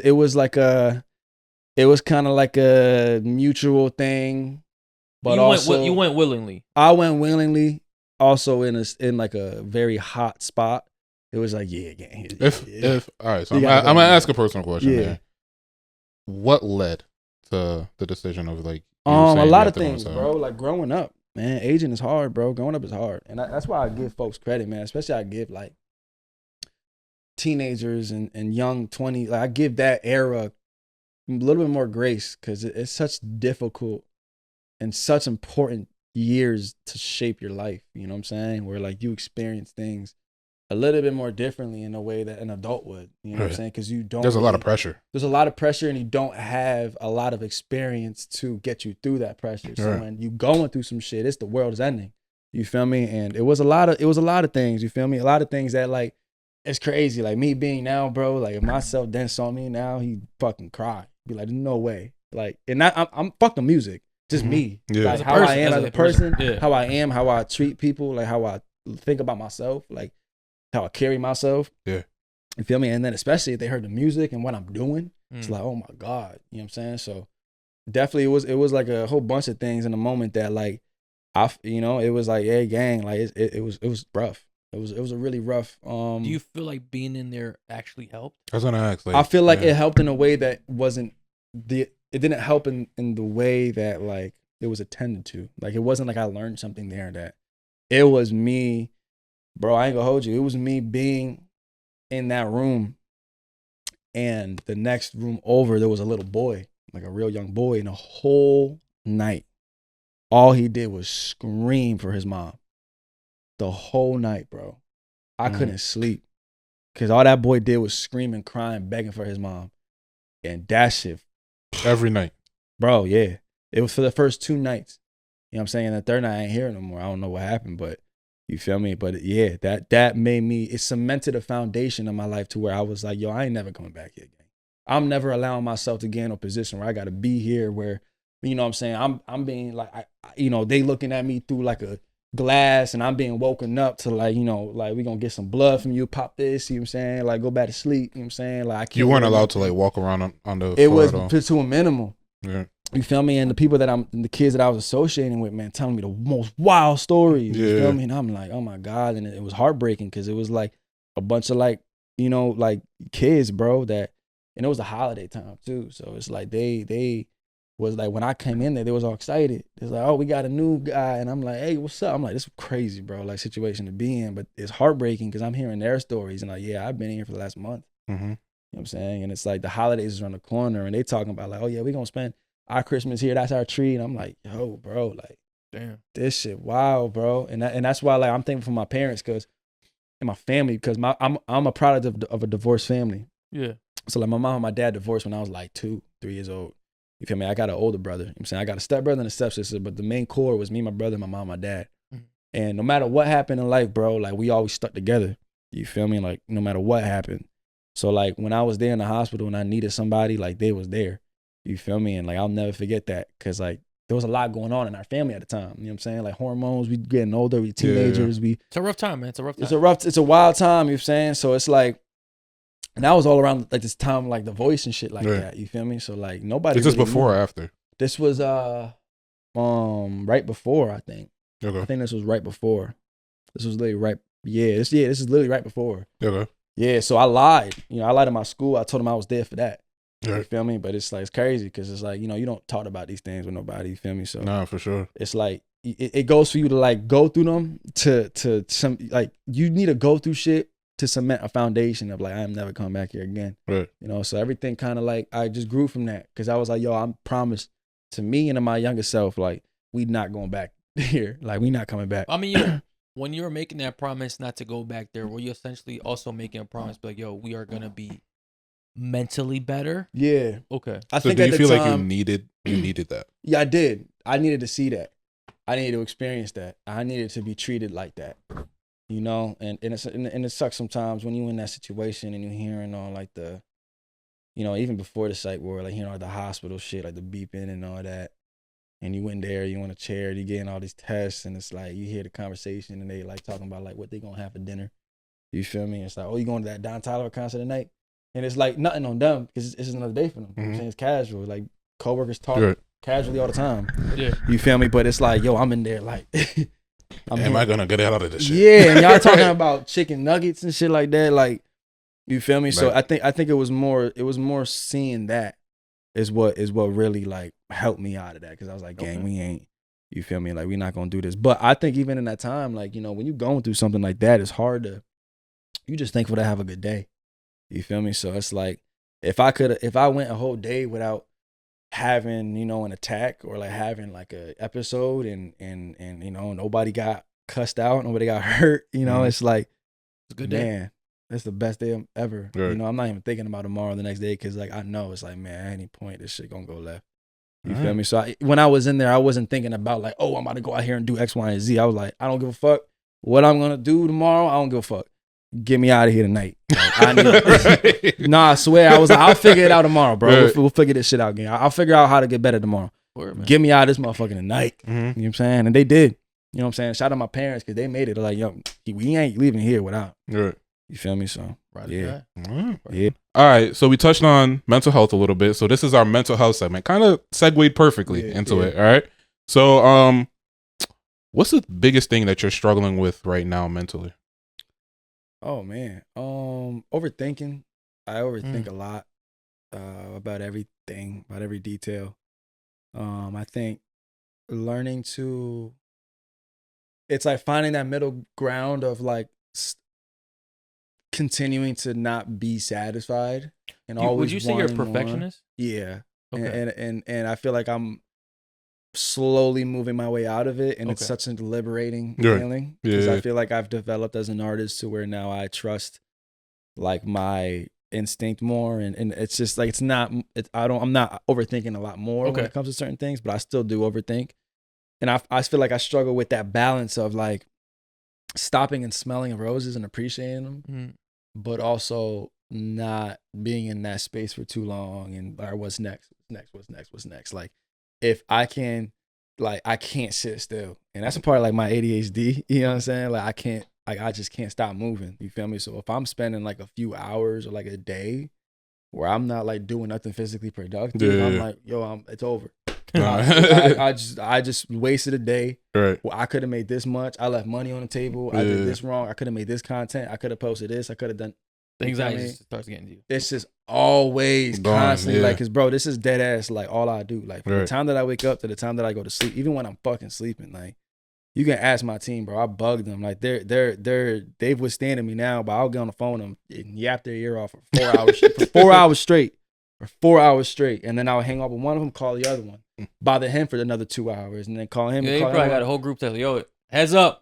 Marcus on his shit. They already know. Like we joke about it now. You feel me? But it's like they know how much I care about this shit, bro. Passion, man. You know what I'm saying? And it's also like, like the original topic. You feel me? Like I monetized my delusion. Yeah. You feel me? Like I feel like they've kind of accepted. Like like this kid is like bro, really just like he wanted. You know what I'm saying? Like, yeah. All right. Next question. Was there a moment that you wanted to give up in music? Nah. I feel like there was a lot of doubt. There was a lot of moments where I'm like, fuck. But I don't think there was never a moment where I wanted to, because this is all that I've ever known. Yeah. I've already made the decision. That this is it. This is the only thing I'm doing in my life. So I would never stop. It's more about like the anxiety comes from the when. It's like, when is this going to pop off in my eyes, come to fruition, and then I'm focused on that, and I'm focused on that, and then like I'm outside and I see somebody come up to me and it's like, yo, like my son is a huge fan of you, might take a picture, and I'm like, wait, hold on, I'm over here worrying about my idea. I'm forgetting, like, we outside. Yeah, you know what I'm saying? It's funny. Like, I was at the gym today, right? I think anyone doing content feels the same way when they're not like that's not their whole career, like, I was at the gym today, like this guy comes up to me and says, yo, GINTV Podcast? That's fine. I was like, yeah. But that shit kind of keeps, because you'll be like you'll be on the brink of like, yo, man, fuck this. Yeah, bro. Yo, then like that one person, like, yo, I like what you're doing. Yeah, bro. Yeah, bro. I guess I'll do it a little bit longer. Bro, I remember. You just bought another month. Yeah, you bought another month. Bro, I remember, and it's funny how like God and the universe works, because like things like that happen at the right time, bro. I remember I was in Middletown right now, and I was in Middletown, and I was with like my camera people, like, and we was just chopping it up, and we was walking down the street, and it was a mother and like these 3 girls, and they was eating like ice cream or some shit like that. One of them, and I was talking to him about being stressed about this shit, because I'm like, bro, like, because I've been through shit, bro. Like I've been through shit in the industry of like folks being like big dogs, being like, oh my God, I'm gonna put you on a phone number. I'm going to put you on the phone with this person and this person. Send me your flight information. I got the deal ready for you. I'm going to fly you out of here. Nothing happened. Yeah. Oh, I'm going to call this. Oh, we going to do this. We going to do this campaign, and nothing happened. We just had that a couple weeks ago. Happens all the time. Bro, the biggest lie that these rich folks love to say is, call me if you need anything. Or if I see it happening someday, brother. The biggest load of bullshit they do. Yo, God, I don't understand. Yo, why do it? Do it. Like, why? You know what I'm saying? No, but like, why give me the false hope? That's a thing. Just say what up and keep it moving, man. You never got to say all that. Or you know what I would respect even more than that? Being like, yo, listen, dog, like, I respect what you doing and I fuck with your vision. I feel like right now is in a good space for me to put my investment in. Not saying that I don't believe in what you're doing. I feel like, show me more. You keep going, because there's gonna be me times 10 coming after you if you just keep this shit going. Just right now, I am not in a position to have that kind of open, free wiggle room to like gamble. You feel me? So it's like, but I fuck with you though. Like, don't look at that as discouraging. I fuck with that right there. How long did that take? That's transparency, yo. That took 40 seconds. Yo, that's transparency. It's not like this fake hope they give you. And instead of spending 2 years waiting to hear for this deal, and for giving this, a runaround, and I'm like, gang, like y'all. You're preaching, right? You feel me? Like, we just had someone just like promise us all these big guests, all this other shit. Bro, it's just like, that's how it goes. You feel me? So going back to like that story, like I was stressed about that. I'm talking about, I'm cussing. I'm like, man, fuck this shit, bro. Like, man, I'm gonna knock somebody out tonight. Like, I was over there, I was hot. So, yo, shorty like screamed. Like they were walking this way, and it was funny, man. Like I was walking, and she was like, she screamed, and we kind of like stopped and like stared at each other, and I was seeing her looking at me, and she's like looking at me, and she's like, she's in disbelief, but she had like ice cream in her mouth, so she couldn't say nothing, and she was like, and then she went and like gave me a hug, and I gave her a hug, and I didn't know what the fuck was going on. I was like, hi, so I gave her a hug, and then she walked out, and then they left. And I'm walking, and it was just casual. She kept pushing. Boom, my homie was like, you know that person? I was like, I have no idea what the fuck that was. And we looked back, and it was like looking back and talking. You know what I'm saying? Because at the time, I was doing like, I did a show at Middletown High. You feel me? And that shit went bananas. You feel me? So like I'm sure that's probably was somebody that was there. You feel me? But like that was in that moment, bro. That was fate. That was alignment. You know what I'm saying? I was literally stressed. Got you back on track. Talking to my homies, like being like, man, like this some bullshit, bro. Like I don't get it, gang. Like I've been outside doing this for this long. Like what more? Yeah. What more can I do? Yeah, like man, fuck this shit, and then boom, that happened. And I was like, man, let me shut my ass up, bro. Yeah. Like let me chill a little bit. Enjoy it, man. You outside, you working. You know what I mean? I think something that I love to do is like yourself 5 years from ago would shit themselves if they saw what you was doing right For now. Sure. You feel me? Y'all say y'all started this 4 years ago. You feel me? Like, so 5 years ago, if you were to tell yourself now, be like, yo, this is what you're gonna do, this is what you're gonna look like, this is what you think, you know what I'm saying? It's how you popping shit in 5 years. Yeah. You're gonna be like, wow. You feel me? Hopefully, you know what I'm saying? But so think about the next 5 years. I don't even know, man. I just know I'm trying to be the best that I could be. Yeah, for sure. All right, next question. What's something that keeps you motivated in music? The people. The people. Like there's nothing that I really care more than the people and the listeners and the audience and the fans and the support system, because it's like I know what it's like to be one of them. You know what I'm saying? And I go to concerts and I'm excited to see the merch and I'm excited about the anticipation and we're talking about traffic commutes and what we're wearing that night and everybody's talking about it. And you walk driving down the city that week and you seen the billboards and it's like, yo, he's coming. It's like, shit. It's like, bro, this shit about to be crazy. And, you know, pulling up to the venue and all of this chaos and you seeing a venue and it's like, yo, like he's in there. You know what I'm saying? And like that whole, the smell, the feeling of walking in there and like you walk in and like, you know, when you're walking in an arena and you see like the openings, you see a little bit of the stage. Yeah. And he's like, oh shit, boy, this shit about to get crazy. Y'all excited, you know what I'm saying? Like, that's why I do it. You feel me? Like I do it for that, you know, because like to be able to bring a whole bunch of people, I say it after every single one of my shows, bro. I have the same message kind of where it's like, I look out, gang, and I see everybody. Like, I see like white people, black people, Latin people, Spanish people, gay people, straight people, lesbian people, old people, young people, big people, small people. I see everything on my shows, bro. And everybody probably got different political views, different religious views. Everybody's strangers in here. Bro, outside of here, folks might not even get along. Right. You know what I'm saying? You bring up a certain topic. But they're there for you. You feel me? Fuck me. They're there for the music. Right. And it's like for 45 minutes, for an hour, like, and nobody cares about none of that other bullshit. And everyone is singing and dancing together. And my motto is always this. It's like, if we can sing and dance together, then we can love together. And if we can love together, then we can live together. You feel me? And being in an artist position on stage, creating music and singing music that's controlling that. And everybody is singing, ja-da, ja-da-da, ja-da, ja-da. It's like, whoa. It's like, there's nothing that matters more than that, because then everyone's leaving there with a goodie bag and a welcome ticket and a signed Polaroid. And from that feeling, and then the best is after. You know, like when the high is on a trillion and the artist gets off stage and then you go inside of the garage and like all these people playing your music now because everyone, like the show's over, and they're blasting your shit. But and you're just sitting there. Yeah, if you just sit in a parking lot after a show in an arena, you're gonna hear everybody's playing that artist's song. Like think about like the young kids fucked up the word kind of, you know, but like the aura. Like if you really think about that though, like how all of that energy, that like electricity, it doesn't. And then they waiting outside for the buses, and then they see your bus come out, and then they chasing after the bus. It's like, come on, bro. Like what? Fuck the money, gang. Like what can quantify that? You know what I'm saying? Nothing, bro. There's nothing. That's a feeling. It's a feeling, bro, and I do it for the feeling, for not only me but for everybody. You know, that's in the crowd, everyone that presses play, everyone that watches my shit.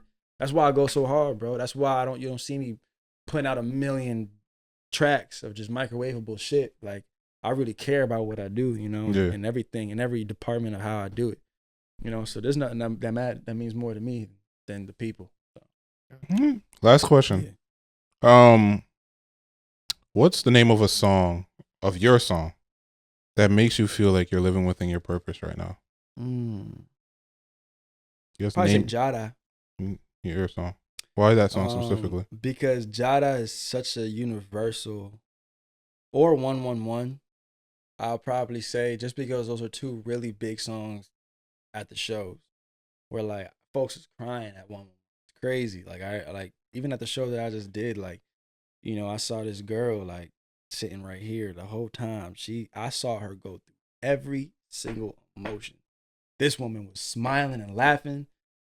This woman was smiling. This woman was laughing. This woman was singing. This woman was dancing. This woman was crying.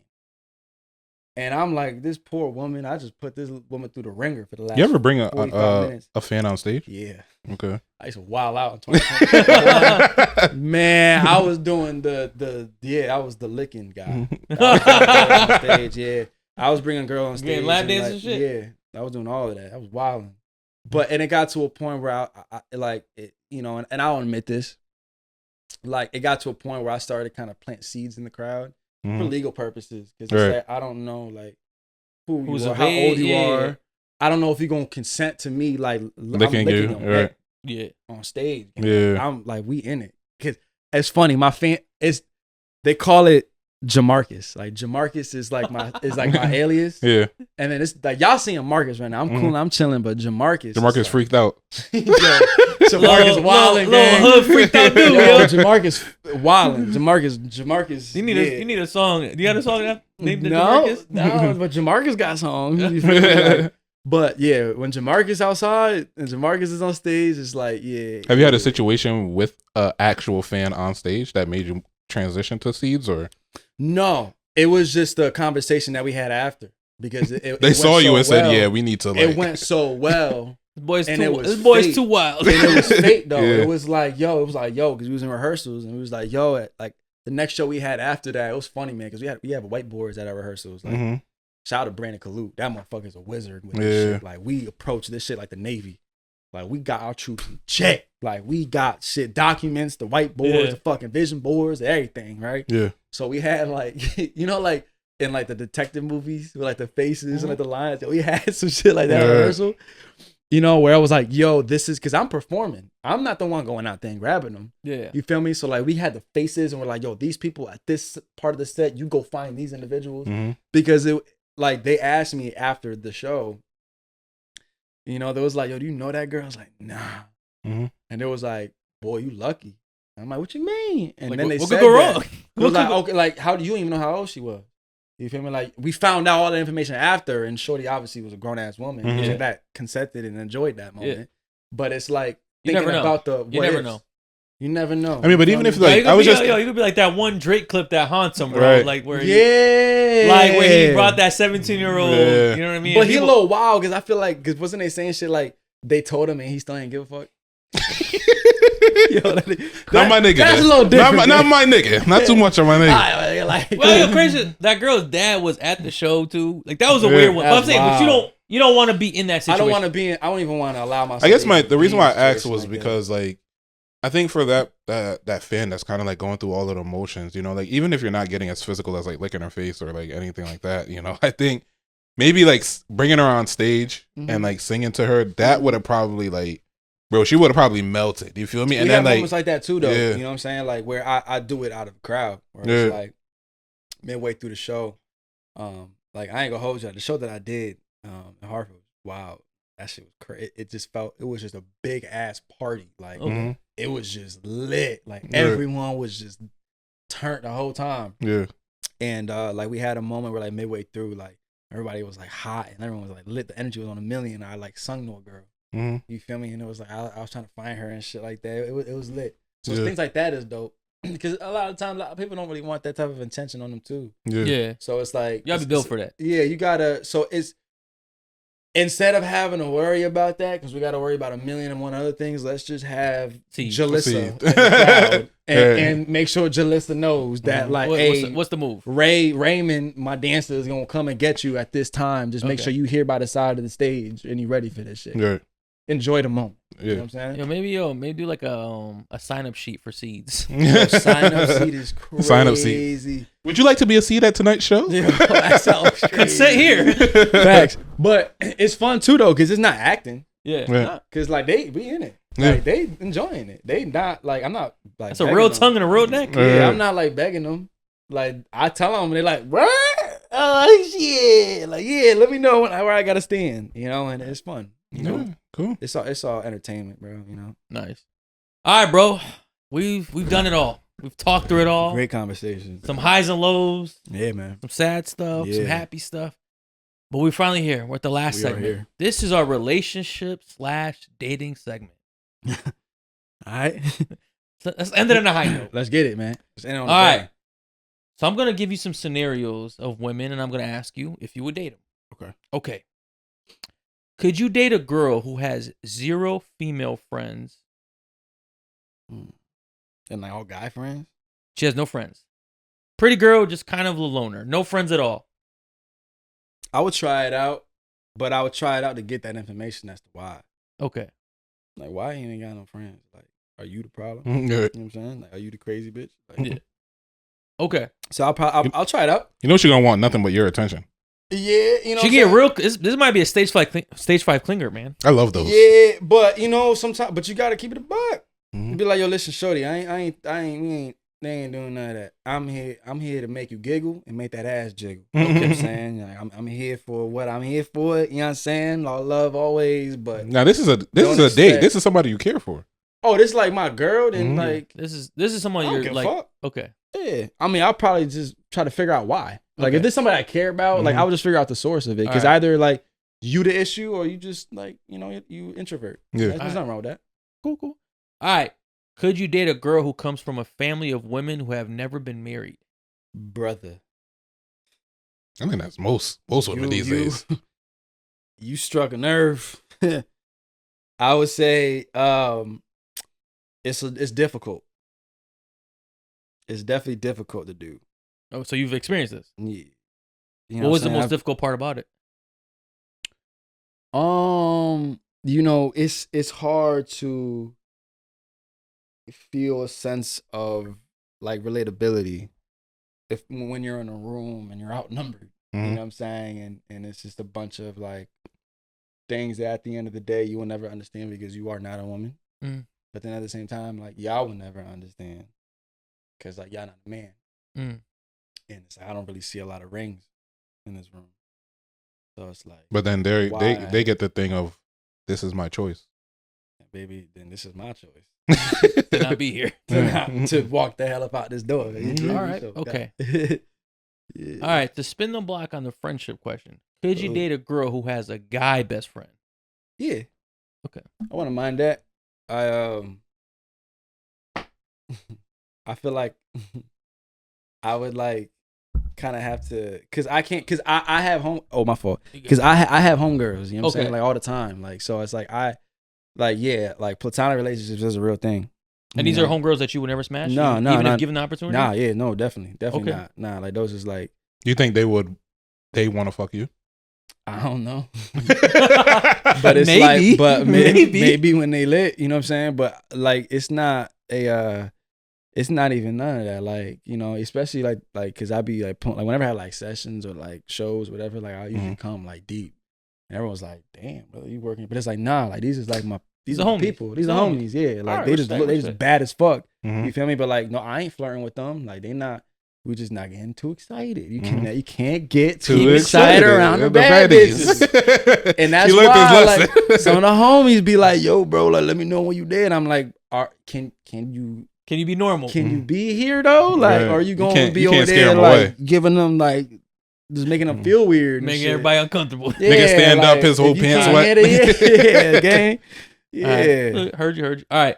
Could you date a girl who dresses very badly, like has zero swag? Yeah, I'll help her out. No, she's not open to it. She is content. I know you're a fly guy, right? Yeah, like you like to dress up nice, but she's like, yo, I like what I like. Like you never like you're it's like it's embarrassingly bad. But she's cool. She's pretty. Y'all get along well. I want to say like, is this something that's like a deal breaker for you? Man, that's hard, bro. I honestly never really thought about that because it's like as much as I want to say no, I do care about like how you like present yourself. I feel like that matters, you know. Yeah. But like you're not taking no. Like we go out, we got an event, we got a red carpet premiere, and I got a +1. She put on her old reliable sweater. Yeah. And it's like, and if I were to be like, "Oh, babe, like I'm wearing a tux, like maybe you should wear something." I got my homie, he'll style it. You know what I'm saying? She the type that's gonna wear a tux too. She's not even putting a dress on. She's a humble girl, you know. Oh yeah. She just can't dress, yo. Nah. You just leave her at home, you know. She just don't come up. Okay. I'll bring my mama. Man. All right. Yeah. Could you date a girl who has a mustache? Fuck no. She's really pretty though. Fuck no. She's pretty caked up. You know, some especially Dominican women. Some Dominican women, they got the stash. That's Julio that you're talking to. That is probably a man. Bro, let me paint the picture. She's pretty. I don't care. Double caked up. Bro. They got the hairy arms. They got the hairy She got a mustache like me, and like y'all. Nah, not that thick. Or she got like a little fur. But you can see it across the room. No, dude, no. She shaves it, but you could see the 5 o'clock shadow. Whoa. I think that's a deeper question. Then I'm gonna be like, yo, look up real quick. Let me just see. Hold on 1 second. Let me see. Nah, I probably have to ask. Yeah, that's a different conversation. Could you date a girl who still has her ex tatted on her? No. Dumbass bitch. I don't ever associate with nobody that's stupid anyways. Oh, you think that's stupid? Yeah. Getting like exes tatted, you know, because I know, you know, that's my brother, you know, he's a tattoo artist and he tells me all the time, like he gets it all the time. And the joke is like, it's a joke, but he's dead ass. It's like whenever like he gets girls coming all the time, like, oh my God, I want a tattoo, you know, this my boo's name on here. He always says like, cool. So like, do you want to put the down payment in now for the cover up? Whenever that happens, he dead ass. You know what I'm saying? Like we pay it now. So when that does happen, it's a little cheaper for you. It's going to happen. Okay. I'm a trained professional tattoo artist for many years. Yeah. It is going to happen. Yeah. Like you can get it like a little bit off. Mm-hmm. You know what I'm saying? Like it's stupid, bro. Like that shit. But every time you get like a name tatted, I'm sorry if y'all got any names tatted. No. I got an insignia. Oh shit. But like, yeah, but I got a symbol. You got a symbol. You know what I'm saying? But if the symbol can be like misconstrued, like you know what I'm saying, or she got a name that like means something else in like a different language or some shit. Like like I said, yo, the only way you can finesse it. Yo, the only way I'll ever get a girl's name tattooed on me is if she has the same name as my mom. That's valid. The only time I'll probably do that, I always thought about it. We 60s and 70s. We about to die. Mm-hmm. And like you've been the mother of my children. We've been locked in. You help build. The ink don't even got time to fade. Yeah, it's we just death partners at this point. Okay. You know what I'm saying? I'll probably put like the initial right here. Okay. Keep it like Steph Curry. You know how Curry has the A. You know what I'm saying? That's hard. That's subtle. You know what I'm saying? All right. But that's it. Fuck it. We have to be 50 fucking years. We have to have grandkids. Damn, this guy's adamant. All right. Yeah. Could you date a girl with 2 baby daddies? Fuck no. Jeez. You want to think about it? Nah. 1 baby daddy. One's like kind of the norm, right? You know what's wild, bro? It's like, because you hear people like, oh man, you a dumbass if you like willingly do that. But then you get older and then you realize like, yo, a lot of people with kids. Baby moms be cool as fuck, bro. Baby moms be cool as fuck. I think like for me, honestly, like this is my honest answer. Like if I were to really kick it with a girl, man, and I really fuck with her, like I really, really, really, really fuck with her, I would probably want to have a conversation with him, with a baby daddy. Yeah. Like I probably first thing, like out of respect, man to man, and be like, yo, listen, bro, like I want you to know, like this is what it is, like this is what it not is. You feel me? And it's like I just want to respect you. Like at the end of the day, I ain't gonna break up y'all family. That's y'all. You know what I'm saying? And just like, one question: are you still hitting it? Like just keep it a just tell me right now, man. Yo, save us both the stress, like bro. I ain't gonna hold you. If you the baby dad in that situation, and someone come up to you like cool as fuck about it, and like man to man, you know what I'm saying? He asks you like, yo, keep it a buck, gang, like. Yeah, you know that's me. You know that's me. You know what I'm saying? Like you still just let me know, bro. Like man to man gang, like you still. Cause if you is, I'm not even stomach asking that question? Yeah, I feel like I would. I don't think I could, bro. Bro, it's better to stomach asking that question than stomach finding out. I don't think I could stomach asking that. I don't even think these days it's the baby father you gotta worry about. It'd be like another nigga. You'd be like, they be hating the baby father so much, but it'd be another nigga that they emotionally attached to. Nigga that she be like. But fucking on and off for years. The only reason, like, I don't give a fuck about none of them. Like, if there's a kid involved, then I would have the respect to do that. You know what I'm saying? Like, because I ain't trying to get, like, I ain't want that drama. Yeah, bro. Like, that's not, I'm going, when I'm in the house, you know what I'm saying, and your daughter, your son is there, like, I'm gonna be a man, I'm gonna help. You feel me? But that's your son. Right. You know what I'm saying, you his daddy. I ain't getting in the way of that. I'm just gonna be Mark. You feel me? I'm just here. You know what I'm saying, for a good time. Like, healthy environment. Because I seen that my whole life, you know? Yeah. Because I came from divorced parents, you feel me? So, like, both the men working it out, both the women working it out. Like, I've seen healthy ways to communicate shit. You know? You see how it could be done? Yeah, I see how it could be done. Word. All right. If you had to apologize to one ex, who would it be and what for? You've been very politically correct this entire show. Can we get a moment of sincerity? Is there one ex that comes to mind? We're like, damn, I kind of did her dirty. Yeah, I did her dirty, man. Can we get a name and can we get a reason? I don't know if we can get a name. We'll get an initial. I can give you an initial. Okay. He said A. He said A. He said A. We got it slipped out. That's sangria. I said A. Right. Yeah, A. You know, and we was young, man, and I was, you know, we was both young, man, and I did shorty wrong. What did you do? Just no. Not I just did like what happened? Like the bullshit, like leading shorty on, like thinking like I'm going, you know, this gonna be something, but I knew always it wasn't gonna be nothing. You just wasting her time. Wasting her time. I wasted love her time. bomb. Did you love bomb her? No. Oh, see, but that were you like a jerk to her? Bro, I'm telling you, the Rizz gang. You just don't pay them no. And I'm not saying that's how it goes, but like, I wasn't the love bomber, and that's why she was fucking with it. You know what I'm saying? Because you know what I'm saying, I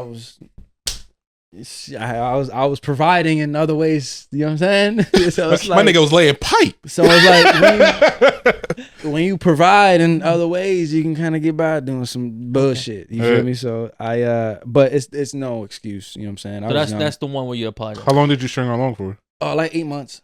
Oh, that's quite some time. That's some time for like in high school. That's like 6 years. That's like dog years. Like, when did you know that like this isn't going anywhere? Like immediately? Day two? Day two? I knew what it was. It was just like I felt, because we became like really good friends, and that's always like the camaraderie things is when things get difficult, because it's like fuck, you know. But yeah, I knew. I was like, you know, I knew what it was. Did she know that? Was she like anticipating a relationship, or was she like? She thought we was locked in. You got to bring it to like, baby girl, this ain't that. I mean, like, why are you talking to other girls? It was just like I kind of had to have that. Like, I just kind of had to let her know. I'm like, yo, this ain't finna happen no more. You're not finna happen. You know, and I feel bad because I did shorty wrong. Like, she was hurt, man, she crying and all that shit. Did she talk to you after or no? Nah, hell no. No, she did. Yeah. Has she did, and y'all ended up fucking after. Has she ever? She talked to you, and niggas ended up cracking. I was like, yo, has she ever been to a show? No, this is before all that. No, I'm saying I know, but has she ever like come back into it? Like, you know, no, like, but she did used to tell me, like, because we did speak a little later on, and she said, you know what sucked? And at the time, I was like 18, 19. And this was like, that shit juiced my head up. She told me this shit. She was like, in the process of me trying to get over you, like, I had a song on the radio, Crazy, at the time.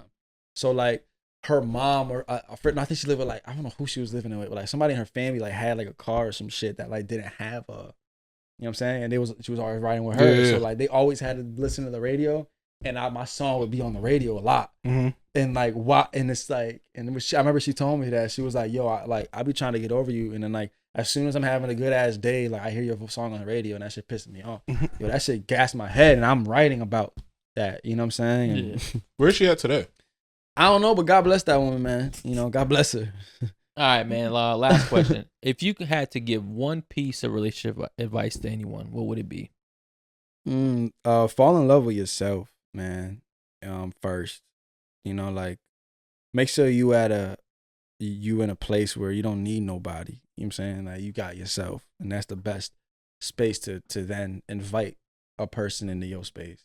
Okay. You know, like you see a lot of times, especially with young kids, you know what I'm saying? Like a codependency, and I've been a victim of that, you know, like being so attached to somebody because I wasn't all the way there. Yeah. You feel me? And like I was relying on them to get me there. You feel me? But then while I'm going up to 100, they going back down to 20. You feel me? And it's like, fuck, all right, let me just give you now my 80. And it's like, imagine if we was just both 100. Like, we're gonna have our days, you feel me? But I think like the true love of your life is yourself, bro. I truly believe that. And I feel like everybody has a love for your life. Like, I do believe in soulmates. I do believe that there is an Adam to everyone's Eve.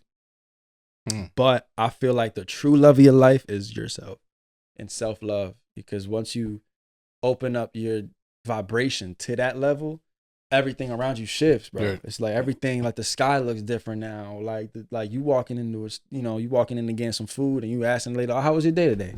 You feel me? Like things that like they're not expecting. Like, oh shit, my day was good. How was your day? Shit, you know what I'm saying? Being polite.